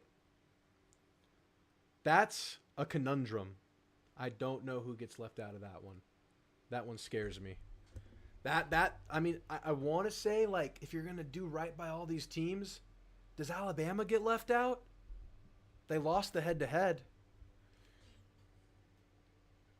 Truffle Shuffle says he doesn't want to make that decision. Man, can you imagine having to make that decision? Because we know this isn't the BCS. This isn't done by an algorithm. This is done by a committee of people who get in a room and decide this. Bjork hired Buzz in Schloss. Yeah, that is awesome. That is great on his resume. But he also extended Jimbo. I don't know. We got D-Dub saying Texas gets left out, lost to OU. All right, guys, we have 3 more callers. Still supporting Jimbo, Condor, and Vudge. I'm going to use the restroom one last time because if you rewind this, I did ring dunk at the beginning of this video.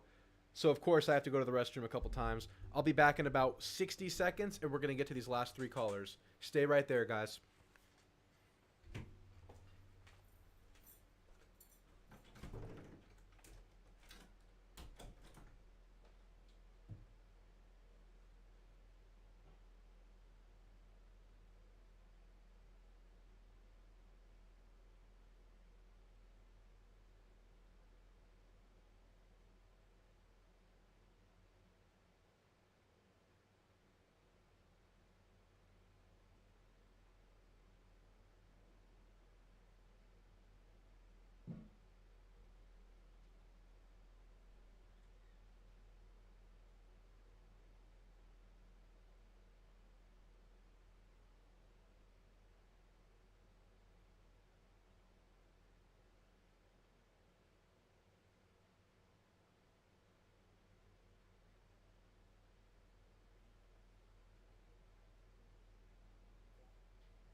All right, guys, we're back. Last leg of the show. Let's get to these 3 callers. We'll go as long as it takes, so don't feel like you're constrained on time. Catch up on the chat, then we're going to get into these callers. Told you guys, I'll go as long as it takes tonight. And I feel bad because I kind of hurried some people off the stage earlier, but if y'all want to call back in, call in. Horns over Bama. Yeah, it seems right.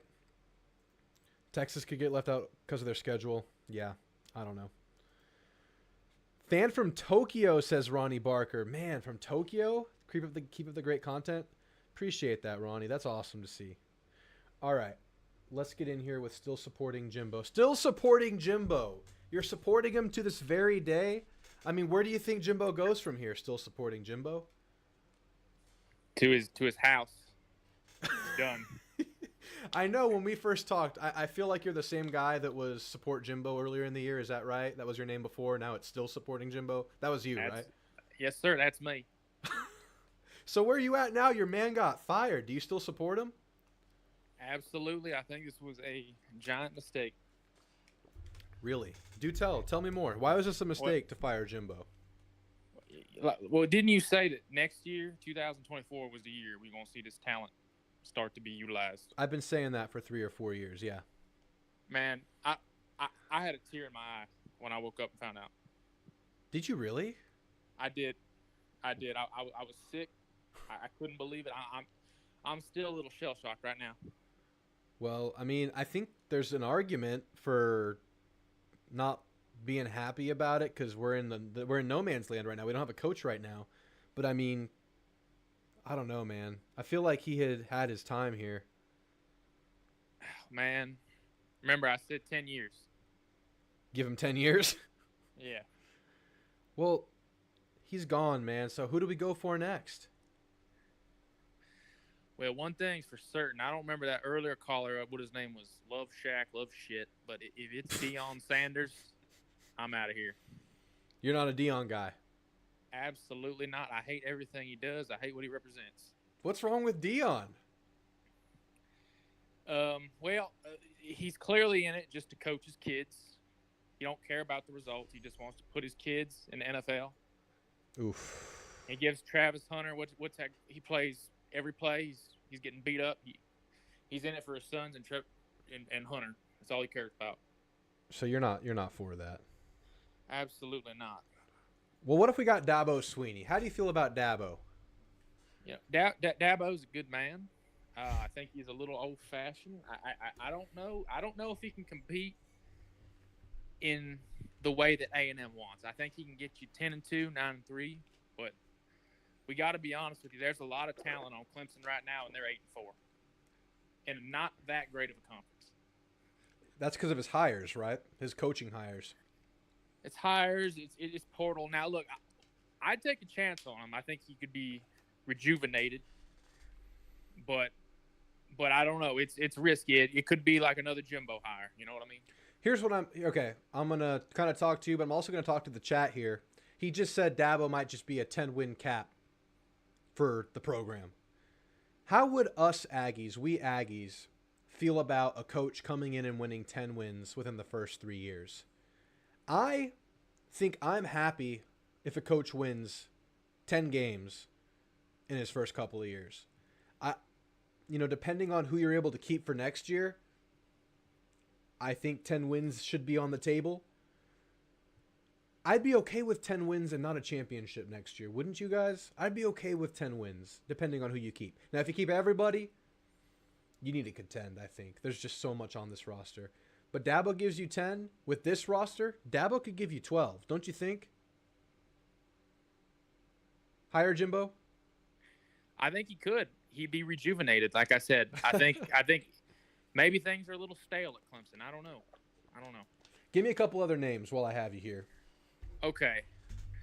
This one is going to sound a little weird. Maybe not heard it. Jeff Brom, Louisville. That's actually one I've heard a couple times.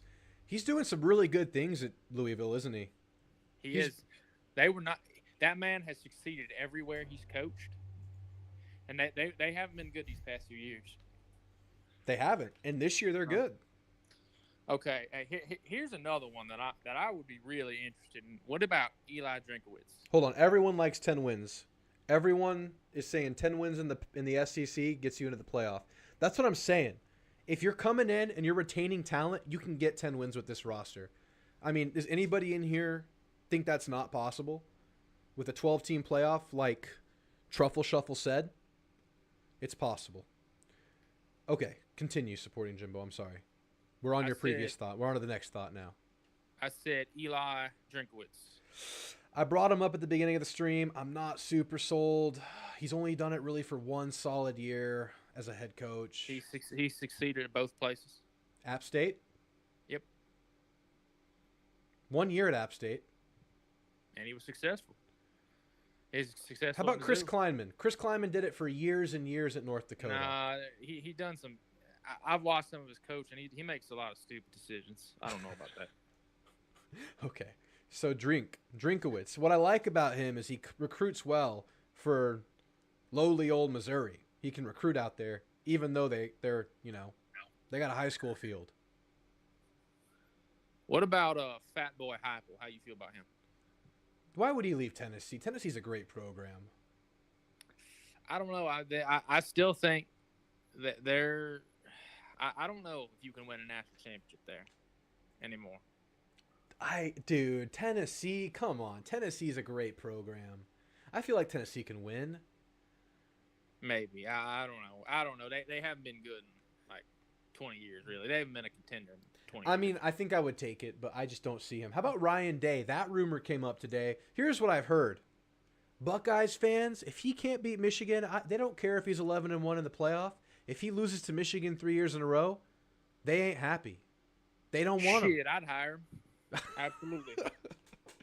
Would you? Would you support him like you support Jimbo?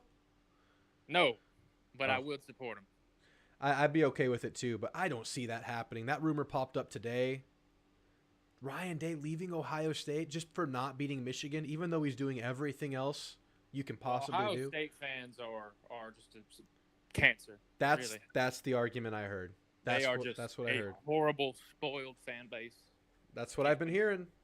I had a conversation today on Twitter, and that's what they were telling me. They were telling me that Ohio State fans, they're spoiled, and they don't want it if he can't beat Michigan, despite the fact that they're in the playoff hunt every single year.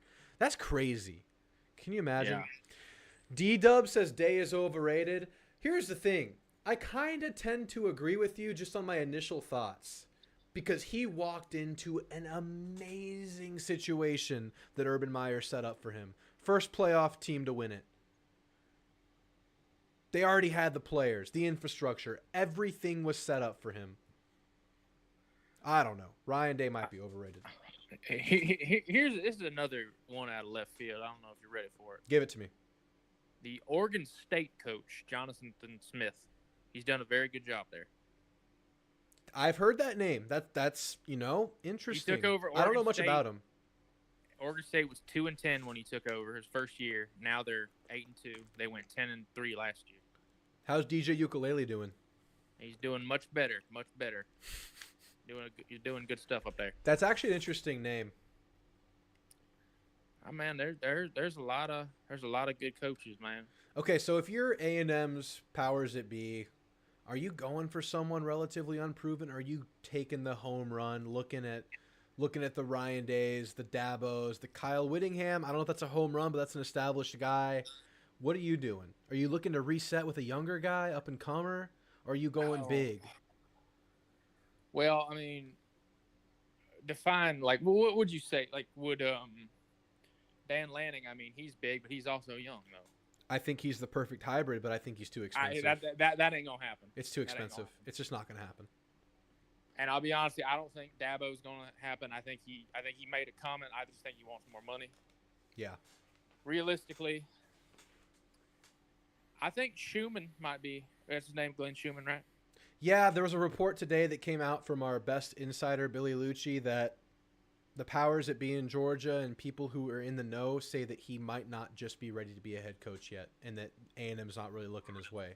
That's the lingo we heard today. I don't know the truth in it. These are insiders hearing whispers. They're playing telephone. He said, she said. That's the lingo we heard today. He's only 33. I mean, yeah. I mean, Dan Lanning, man, if you fired him and he sucked, boy, that would he.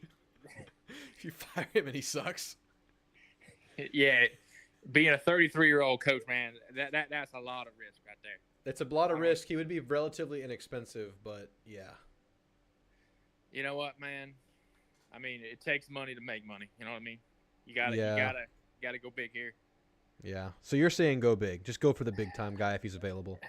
But I don't know if the big time guy is going to be there. Who is the coach that you want the most, Lannon? No, because I understand the baggage that comes with it. I mean, you're paying Jimbo already. Are you going to pay a $50 million buyout, outbid Oregon for his current contract, which is like $6 million a year? Are you going to pay him like $8 million a year and $50 million buyout? Yeah. Absolutely not. Hell freaking no. If I had my pick right now, I'm picking Urban Meyer. I'm going big or I'm going home. But if I'm getting realistic, you know, I haven't thought much about Whittingham. It sounds interesting. Kleiman sounds interesting. DeBoer sounds interesting. But if you want to get realistic, I like Jeff Traylor. I really do. I think he has a chance to be a great Texas football coach. In the state of Texas, I feel like he is poised to run this state. And I think if he is the head coach of the Aggies and he builds a program here, this is a power for the next 20 years. I just see him as the kind of guy that just can run this state and that we can take ultimate pride in cheering for. I'd take an Urban if he's available, but I know you're probably not familiar with Traylor, but he coached UTSA. I know. Yeah. He's a Texas man, and he coached Texas high school football longer than most guys his level of coach would do it. And he built, I mean, it's high school, but he built an amazing program. I like Traylor. I like the idea of him. I think it's high risk because he's jumping from UTSA to A&M. I can't say that I wouldn't be thrilled if we got him. And then there's also Mike Elko. He coached here before. He had a lot of success here. The players absolutely loved him. Those two names seem like the most realistic guys that I'm a fan of. But well, what about, Clemson? Clemson, they've always had a good defense. What about Wes Goodwin? You like him? No. All right. Do you like him? I don't know, man. They got a good defense all the time. That's all I'm saying. But nah, that would be a bad hire, I think. I'm not a fan. I'm not a fan. Give me one more name before I let you go. Give me one more name you're serious about. Might be out of left field, but a realistic wild card. Give me one. I want one. Mark Richt. Nah, I'm just joking with you, man. I gotta think. Oh my god. let me think. Here. Mark Richt. I like Mark Richt, but I don't think he's well, unfortunately. Nah, he's done, man. He's done. Franklin from Penn State. I think that might be not that great of a hire, though. I don't know. He doesn't do well against. He wins games, but he don't win big. He seems like he has the same issues that a young Jimbo would. Good old Jimbo, man. All right, last words. This is the last time. I mean, maybe you'll call in again and talk about Jimbo, but give me your last thoughts on Jimbo Fisher before I let you go for the night. Listen, all right. Jimbo was just a man. He wasn't perfect. He may not have won all the games he needed to, but man, he was a good man, and that's really what matters. That's what matters. And he, go ahead. He recruited men of high character. He kicked off all the troublemakers. All right, and I think we're gonna regret this. I don't think we're gonna get the guy that we want. I just don't see it. So you think we made a big mistake? I think we may have, man. I really, really do. I honestly think there's a chance we did make a mistake. I'm hopeful that we didn't. That's why I'm saying I'm like partially excited, partially terrified. I really hope we did the right thing. We won't find out for 3 or 4 more years, but what about Shane Beamer? You like him? You know, that's a name that I've heard thrown around. No, I don't like Shane Beamer. As much as I like him for South Kakalaka, I don't like him for Texas A&M. But, man, it's hard to win there. I mean, he should have a lot of resources there. He's got a good personality. He has a great personality, but you know what? We're not hiring personalities here. We're hiring program builders. Shane Beamer, let him build South Carolina. Whatever he can do there, I'm happy with it. You brought Shane Beamer up. We've heard Shane Beamer and Kevin Sumlin tonight. Hell of a night. Well, all right, support Jimbo. I'm going to let you go. I got a couple more callers left. I appreciate you coming in and supporting Jimbo. Okay, and one last thing. I'm fine with I'll support anyone except for Deion Sanders. Thank you very much, and good night. Good night. Support Jimbo. That was support Jimbo, folks. Still supporting Jimbo from the grave. Let's catch up on chat, and then we're going to get into Vudge and then Condor, and then we're going to call it a night, guys. Jimbo was a snake oil salesman. Great recruiter, stuck in 2014 on his scheming. Amen. In hindsight, that's what we had feared before, and that's what he actually was. That's what he actually was. He got the players, and recruiting is the lifeblood of college football. He could recruit them, but he couldn't coach them up to win. At the end of the day, whatever you're calling the day-to-day issues, whatever the injuries, the youth on the team was, whatever you want to call the issues of the team, Jimbo couldn't get it done with these guys, and we were in these close games, but A&M always found the way to lose instead of win. That was the thing under Jimbo. And I don't know where you're pointing the finger specifically, but it always comes back to the head man. So amen to that, D-Dub. I think in the end of the day, that's what we have to say. Truffle Shuffle. I can't stand him, but Lane would be intriguing if he had our talent in NIL. Truffle, that's what I said the day of the firing. I was for Lane, but when I saw the backlash, the hatred, I don't think this team pulls that trigger. I don't think the program goes for it just because they know how unpopular it is. I think it would just be too risky. You know, if they have a bad year one, what is this fan base going to do? The supporters, how are they going to feel? It's terrifying, but I'm with you on paper. I am. That was my initial name. It was Urban then Lane. That's what I initially went to. Cliff Kingsbury. This is an interesting name. I mean, he failed as a head coach. He went NFL. He's older and wiser now. He'll build a great offense. He's unemployed, right? He's unemployed, right? It's interesting, right? I can't write it off. I can't write off Cliff. At A&M, where it all started, Yugi, I can't write it off. I can't write it off. I'm not writing a lot of names off either because I'm of the opinion that there's no slam dunk hire. There's no surefire name. Anybody might work out. Anybody might be a disaster. We don't know. I'm not against it. Just like I'm not against a lot of names. Jeb says it might be a disaster here. Truffle says Cliff equals discipline issues. That was acknowledged in the Johnny Manziel documentary. Maybe he's learned his lesson. He's acknowledging it, right? I don't know. All right, let's get into this last couple of callers. Vudge. What's up, Vudge? You're on with Drew. What's on your mind? What's up, man? Pleasure to be here. One of Love Shack's boys. Oh, nice. Happy you sent me the link, but won't quite go that way. I just had two guys I wanted to talk about. Won't speak for too long. Sure. That I think are the correct individuals that we should try to target. That I both think are somewhat within the realm of possibility. Okay. First would be Kalen DeBoer, Yep. because I do think we have the pockets to pull him from Washington. Yep. I watched his press conference. He said that their AD is, making the effort to try to continue their continuity. So it wasn't quite the Dan Lanning, pure. It wasn't that stopping. firm, right? Right. Exactly. And I think when you talk about A&M's issues, one, we should have hired a special teams coordinator at some point throughout the season. Absolutely. How many block field goals do you need to see before you realize, hey, this needs to end? Return to punts, return to kickoffs. Yeah. Exactly. But if you talk about a guy that can come in and build an immediate offensive system, if you can bring Ryan Grubb with him, I think that's perfect. You don't need to really keep Petrino here. I think the dream scenario there is that you have E-Rob here. Make him be Absolutely. coordinator, pay him the amount of money he needs to, retain one of the best recruiters according to 247's recruiting rankings. Yep.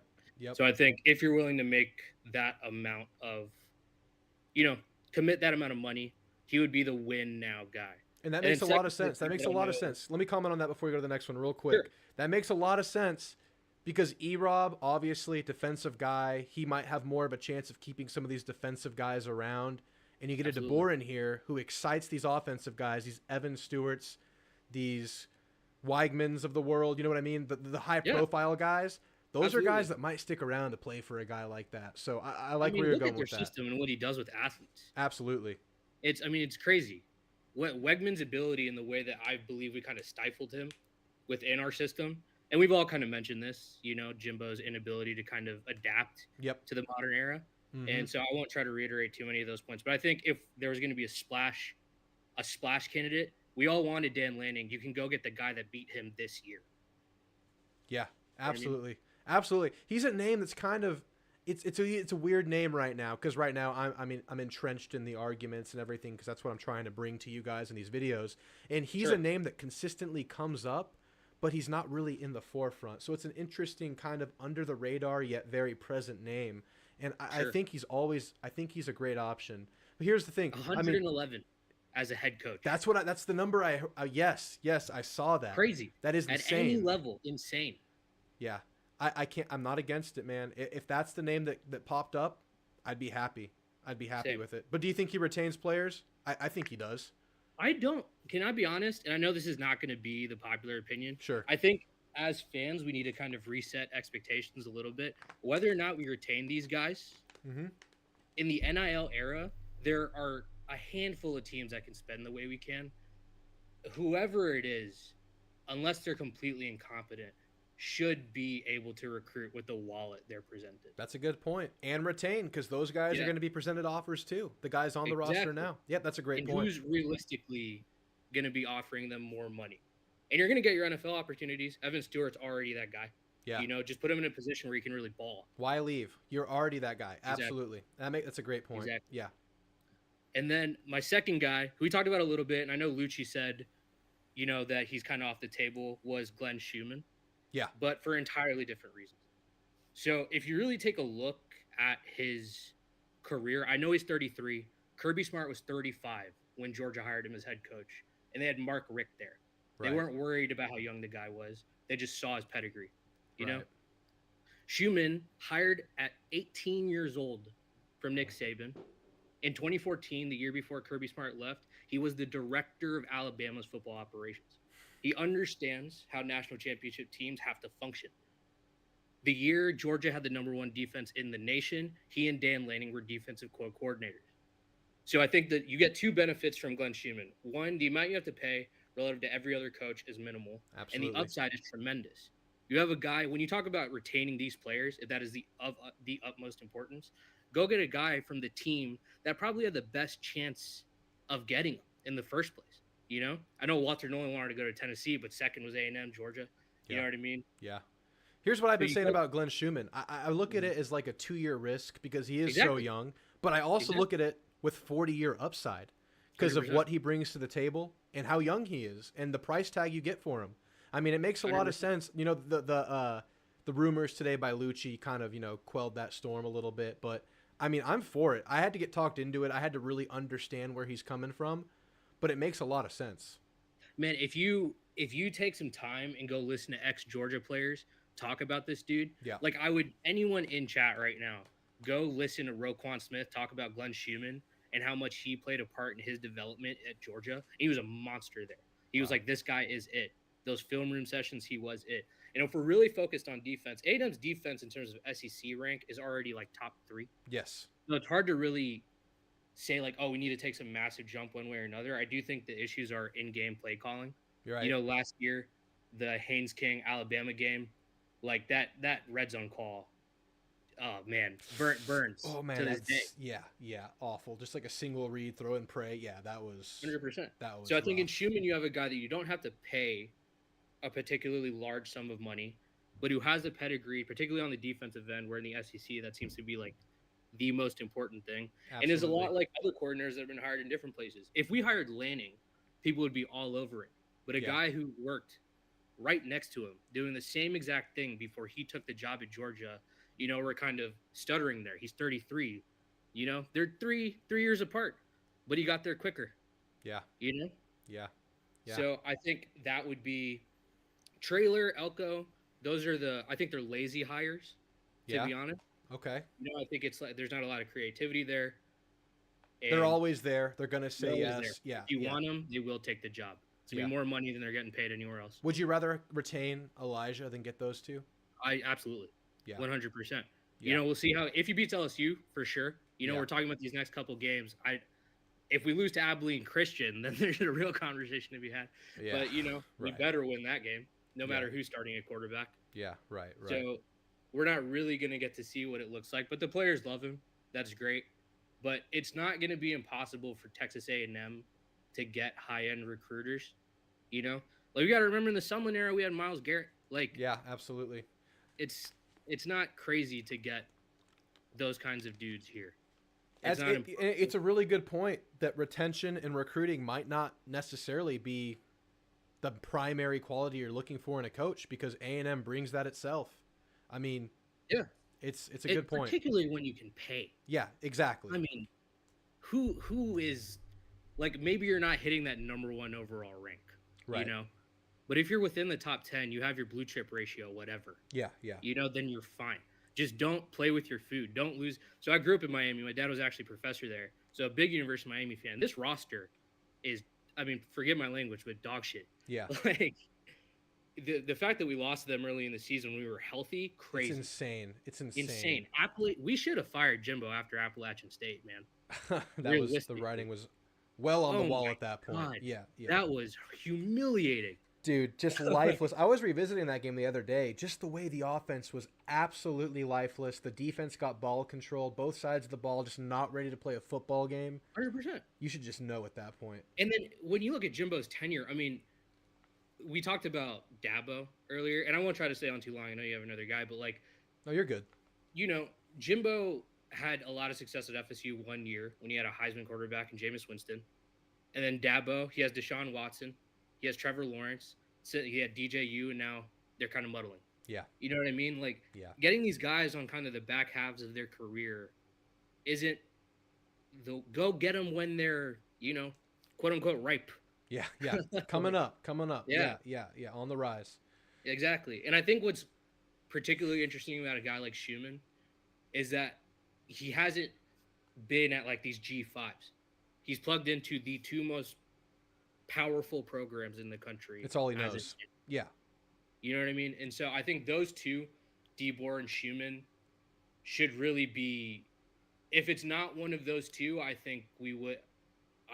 I would not be a huge fan of whoever we got. So you think Particularly at that if they're point, liberal. just hire E-Rob, wait for future options, and just go forward. Because E-Rob, Yeah, 100%. E-Rob keeps this team not only together, but motivated and willing to go all out. The brotherhood, the Yeah. way he's talked. I mean, it just seems like a no-brainer as a Yeah. fallback.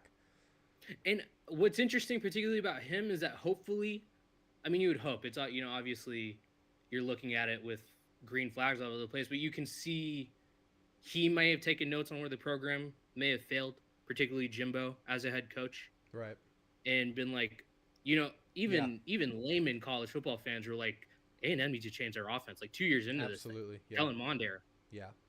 and we were lucky that we had so many senior offensive linemen during that Orange Bowl run. But like after that, That made the it was- offense. Absolutely. 100%. Yep. The Maroon Goons. it made- yeah. As those guys were gone, it made it so hard to play his system.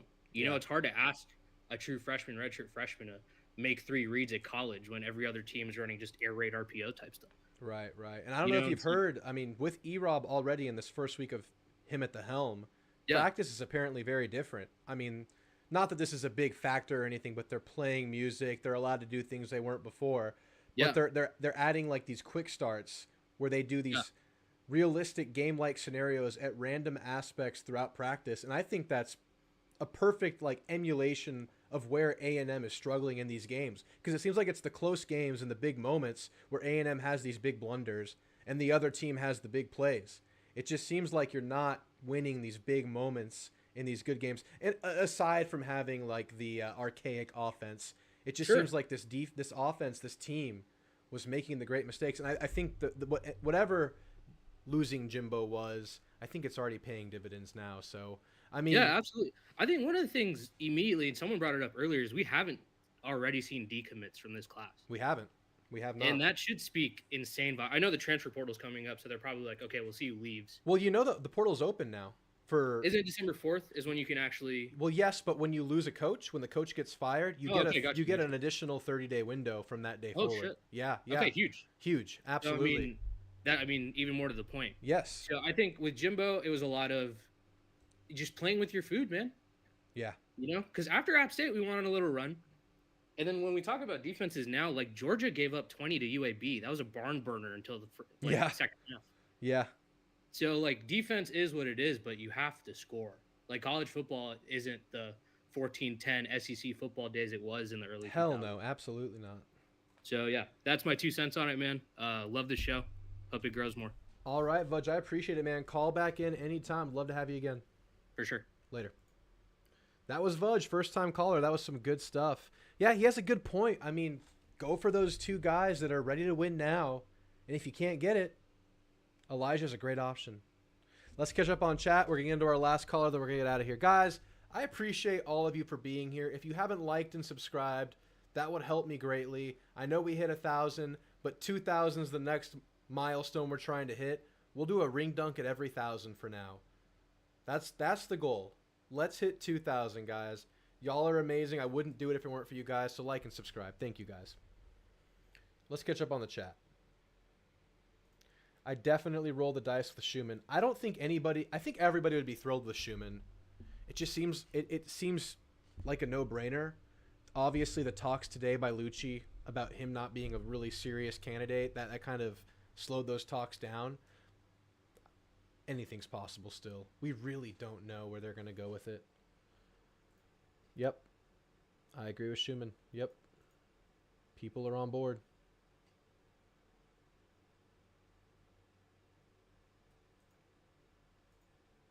The hire is as much about opportunity cost as it is upside. Absolutely. 2024 is the ultimate opportunity, and that's on the line. You do the wrong hire, you jeopardize that year. I think it's a big deal. I think that should absolutely be one of the key factors in this hire. Lash, I appreciate you. I know you're always here for us. All right, guys, let's get into this last caller. Condor, I know you've been waiting a long-ass time. You're on with Drew. Tell me what's on your mind, my friend. It's good to hear from you. Hey there, Andrew. Can you hear me okay? I hear you great, Condor. You're sounding great. That's just great to hear. So first of all, I just want to say I really liked the little ring dunkaroo that you did. Sad you didn't do a shoey or a beer luge off the chancla, but you know what? I can't shoey the chancla. What's a beer luge? It's like when you is it like get a beer and then you kind of like use something to slide the beer down. I got you. I could have done that. I could have done a stinky luge. But anyway, what's up, Condor? You could have done a stinky little luge. You know, I'm hearing all this talk about A&M needing to hire a new coach, right? Yeah. And it just dawned on me that there's a guy that I don't think anyone's talking about. Who's that? Jimbo Fisher. So, if you think about it, I think he's a pretty good fit for A&M. He just got out of his of his last situation with whatever team he was with. I don't really remember who. And you know what? I don't think he's going to be too worried about money because I think they're paying him an ass load of money. Still just to buy out his contract. You So friends I with think Love this is Shack? going to be a Are you pretty, friends with pretty Love good- Shack? You want to get a Kevin Sumlin, Jimbo Fisher staff going now that we fired Jimbo Fisher and You paying know him? what? That could be the move. That's a You good get one. You get Jimbo Fisher as like the figurehead, and then behind the scenes, Kevin Sumlin's just calling the shots from prison. Get Charlie Strong in there too. Nah, fuck that guy. Okay, We don't like okay, that guy. okay. No We don't Chuck, like that no guy. Chuck Strong. Yeah. I gotta But, say, you're a genius. You're a next level thinker. We got an Einstein in Thank here. you. Let's hire Jimbo Fisher. He'd probably coach for free. He would probably be free. He probably would. That's what I'm saying. Okay, let's go. Let's go. What else? What else do you But have? no. So I wanted to call in last week because I think everybody saw Shamar Turner launch an absolute piss missile of an uppercut into that guy's wiener, right? Yeah, We all saw right into the that. wiener. Yeah. And what I wanted to ask you is if you thought that is kind of a sign of frustrations brewing due to Jimbo's just ineptitude, right? It was And- frustration. I think that was a microcosm for what was going on in the team. I think that was him Yeah. taking out his frustrations with the offense because the drive before that was when Max threw that interception after that beautiful drive after Yeah. the half. Red zone 2-yard line interception. So yes, I do think it was Yes, frustration with the offense.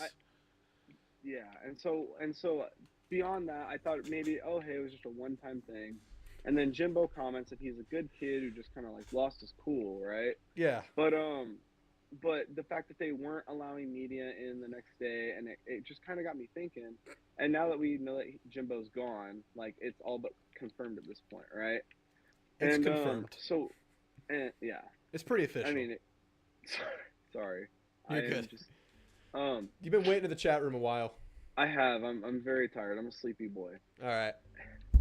But yeah. So I wanted to talk to you about that. And do you think that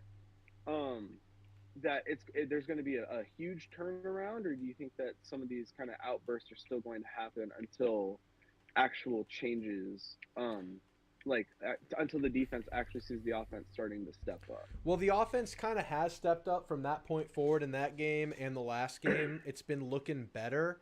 And I think there's a new energy in the team right now from what we've heard from practice reports this week. I do think that there's an opportunity to get past that, but obviously the game versus LSU is really good. I mean, you never know, but I do think we're past it already. I think we got past it last game. I think it was a feel-good 51-10 win. I don't think we're going to see any more nut shots, if that's what you're asking.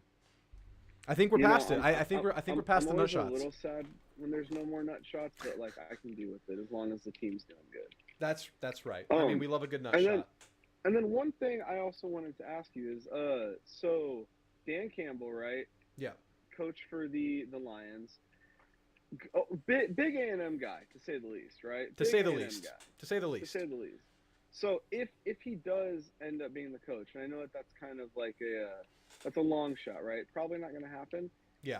With him being in the NFL, do you think that he's going to have any sort of issues recruiting, or do you think it's actually going to help him with his recruiting? I think he'd be a great recruiter. I think he'd be an A&M guy. I think he would represent this university to the best. I think he'd be a home run in every single way. Connor, I'm not going to lie. Stay right there. I have to pee because I did a ring dunk. I'll be right back. Hey, go wee, big guy. We'll finish this up in a second. Stay right there. Thank you.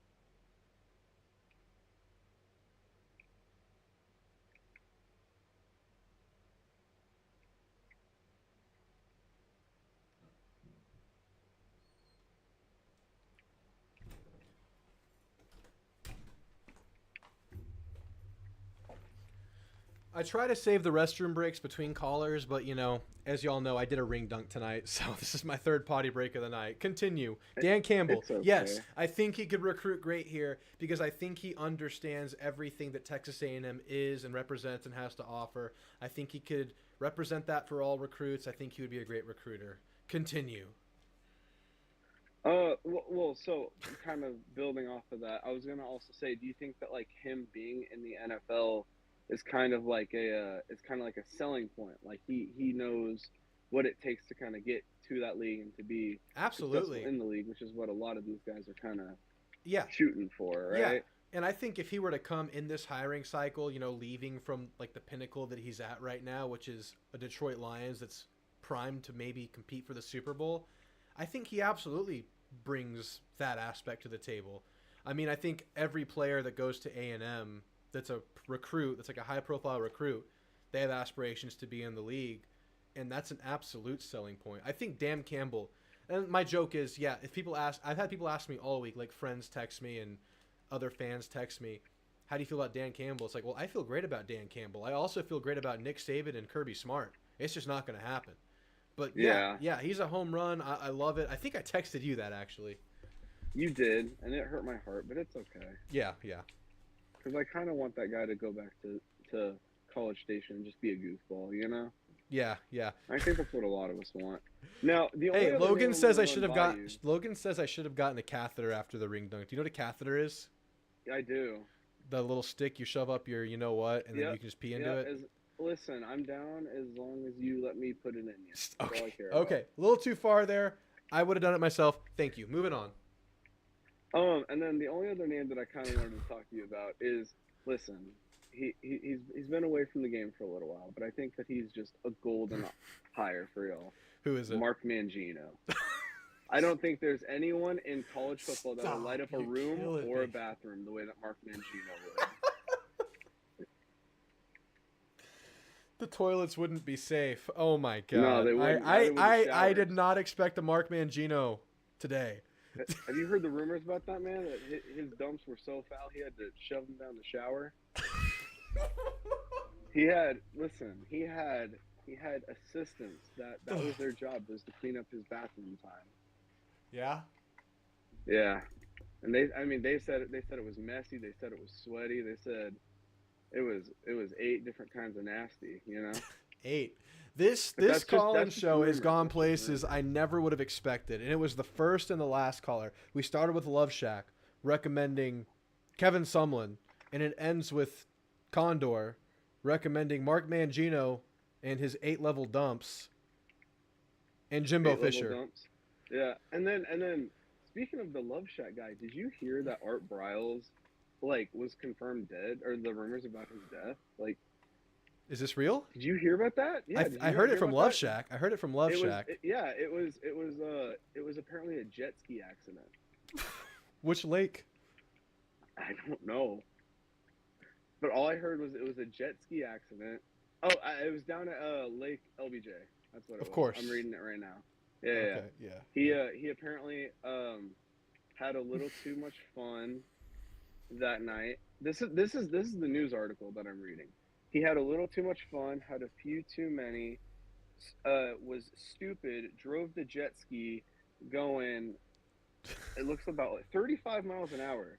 He says he calls it the Little Ripper, and apparently drove it into somebody else's house.